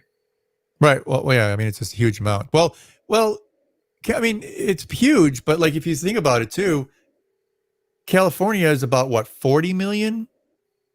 Let's see. Trying to remember. I just looked this up recently too. Yeah. But yeah, California would have a huge impact on the future of the country. And I work in California a lot. But even Texas is huge too. Most people don't appreciate how big Texas is. Yeah. Like, this actually, and you might even know this, but this literally floored me the first time I heard it. Do you know, technically, distance-wise, it's a shorter distance to drive from Dallas, Texas to El Paso, Illinois, than it is to drive from Dallas, Texas to El Paso, Texas. Really? That's pretty funny. It's like 27 miles, but it's literally longer to drive to El Paso, Texas from Dallas than it is from Dallas to El Paso, Illinois. And guess what, Jim? What? Your mic went out again. Oh, really? Hang on, I'm gonna. It's really disturbing. I'm sorry, everybody. I'm gonna have to look into that and make a complaint.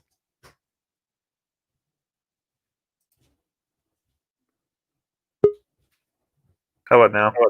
Yeah, no, it's perfect now. That's funny. Right after you said that, they brought up a map of the U.S. I'm like, yeah, I can see it. Yeah, because I guess El Paso is like in the central Illinois, but if you take the highways, it's literally 27 miles shorter to go to El Paso, Illinois. I mean, east to west across Texas is a shorter distance than it is from Illinois to the border of Texas. Yeah. But I work in California a lot, and the people out there are so different. Sure. Than they are here. Sure. An example. So I work in San Francisco,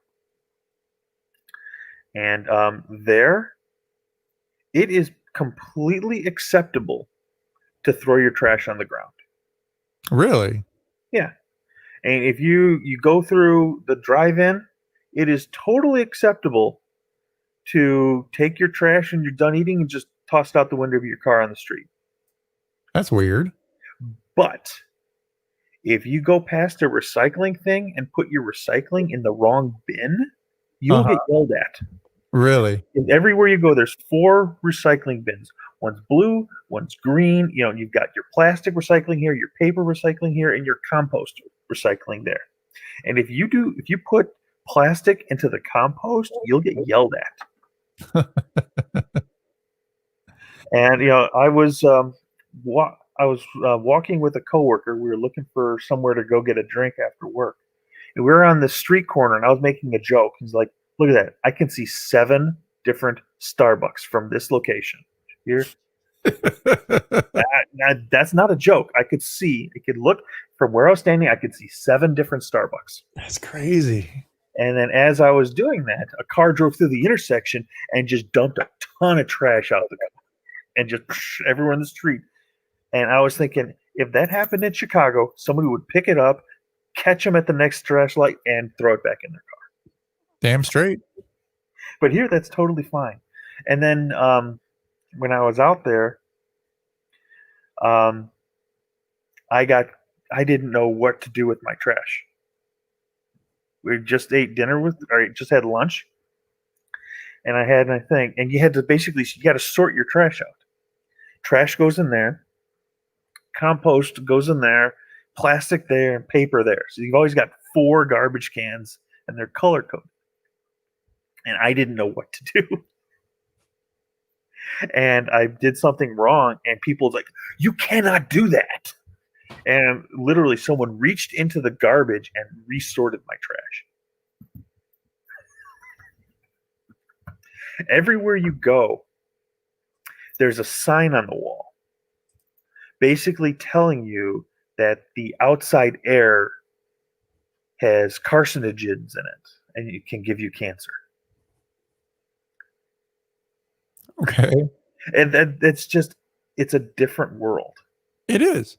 Well, no, and that's the thing too. Like, I don't know if you've ever noticed this. Like, I can go anywhere. I can go to like Target or Walmart. I can go to Best Buy, and if I look at something and I pick it up, inevitably, probably 30% of the time, if I turn around, I'll find a warning about, was it like California 65 warning, basically saying that this is considered to be carcinogenic in California, no matter what it is. It could be like a briefcase or a mouse pad or whatever it is.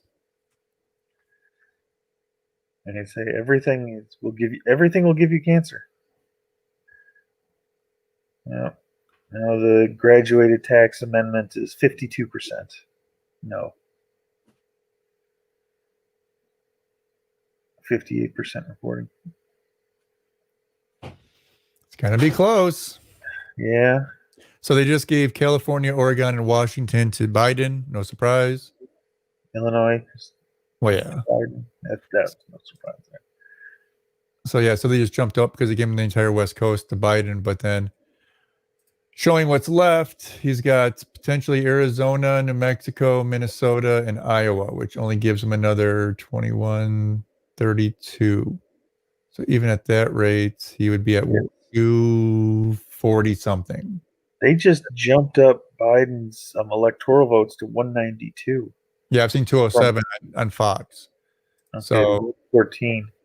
Yeah, 192 and then 192 because they gave him the entire West Coast. But I'm saying now, yeah, but that just happened like within minutes. Right, exactly. So what's happening left, what's leaning blue right now is only going to give him, if it stays the way it's showing, they're going to give an additional 32 and that's it. But then Nevada will probably go for him as well, but that's another 6. So say, hold on, so 21, 31, 32, 38. So it'd be 38.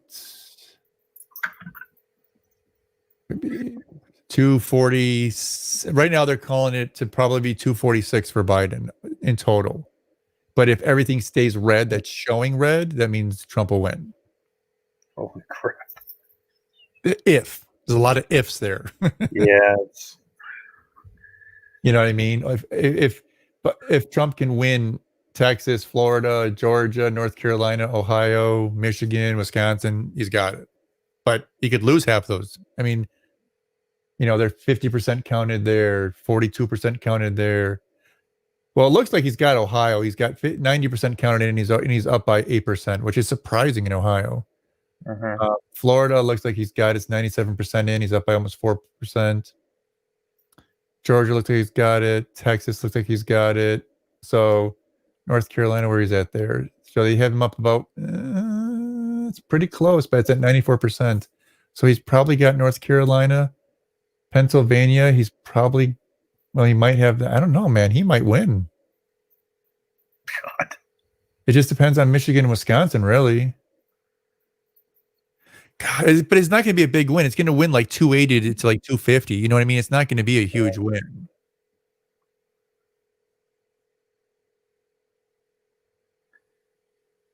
You know what I mean? If he wins, if he holds on to win, it's not going to be a huge win.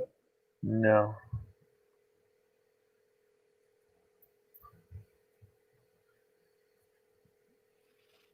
Well, you know what, good sir? I think I'm actually going to start ending this stream because I was only going to go to 10, so I've already been doing it for 4 hours. Oh, God, have you? Yeah. Start at 6, 10. I'm like, yeah, you know what? I'm going to go. I'm going to have a couple of drinks, have a snack, and go to bed. Wake up tomorrow and see if anyone won. I think I'm going to do the same thing. I'm getting ready to go to bed. All right. Awesome. Well, I'm very grateful for you dropping on, man. That's awesome. Yeah, it was nice catching up with you. Absolutely. We'll have to come on again sometime once all the court cases are done and they've actually decided who wins. Yeah, we'll see. We'll see how. Yeah, I have no idea at this point.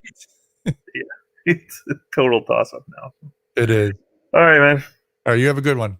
All Thanks right, I'll catch you later. All right. Thanks. All right, bye. All right, everybody. That's going to be it. It's been 4 hours and a little change. And we're exactly where I thought we might be. We're a lot of leaning states, which may or may not go for Trump. If they all go for Trump, he wins. Ta-da. It's over. If most of them go, he'll probably win. If some of them go, he could lose. So I'm not sure if you're rooting for Trump or if you're rooting for Biden. But that being said, by all means, good luck to your candidate. Good luck to our country. And thank you for tuning in. We'll see you later. All right.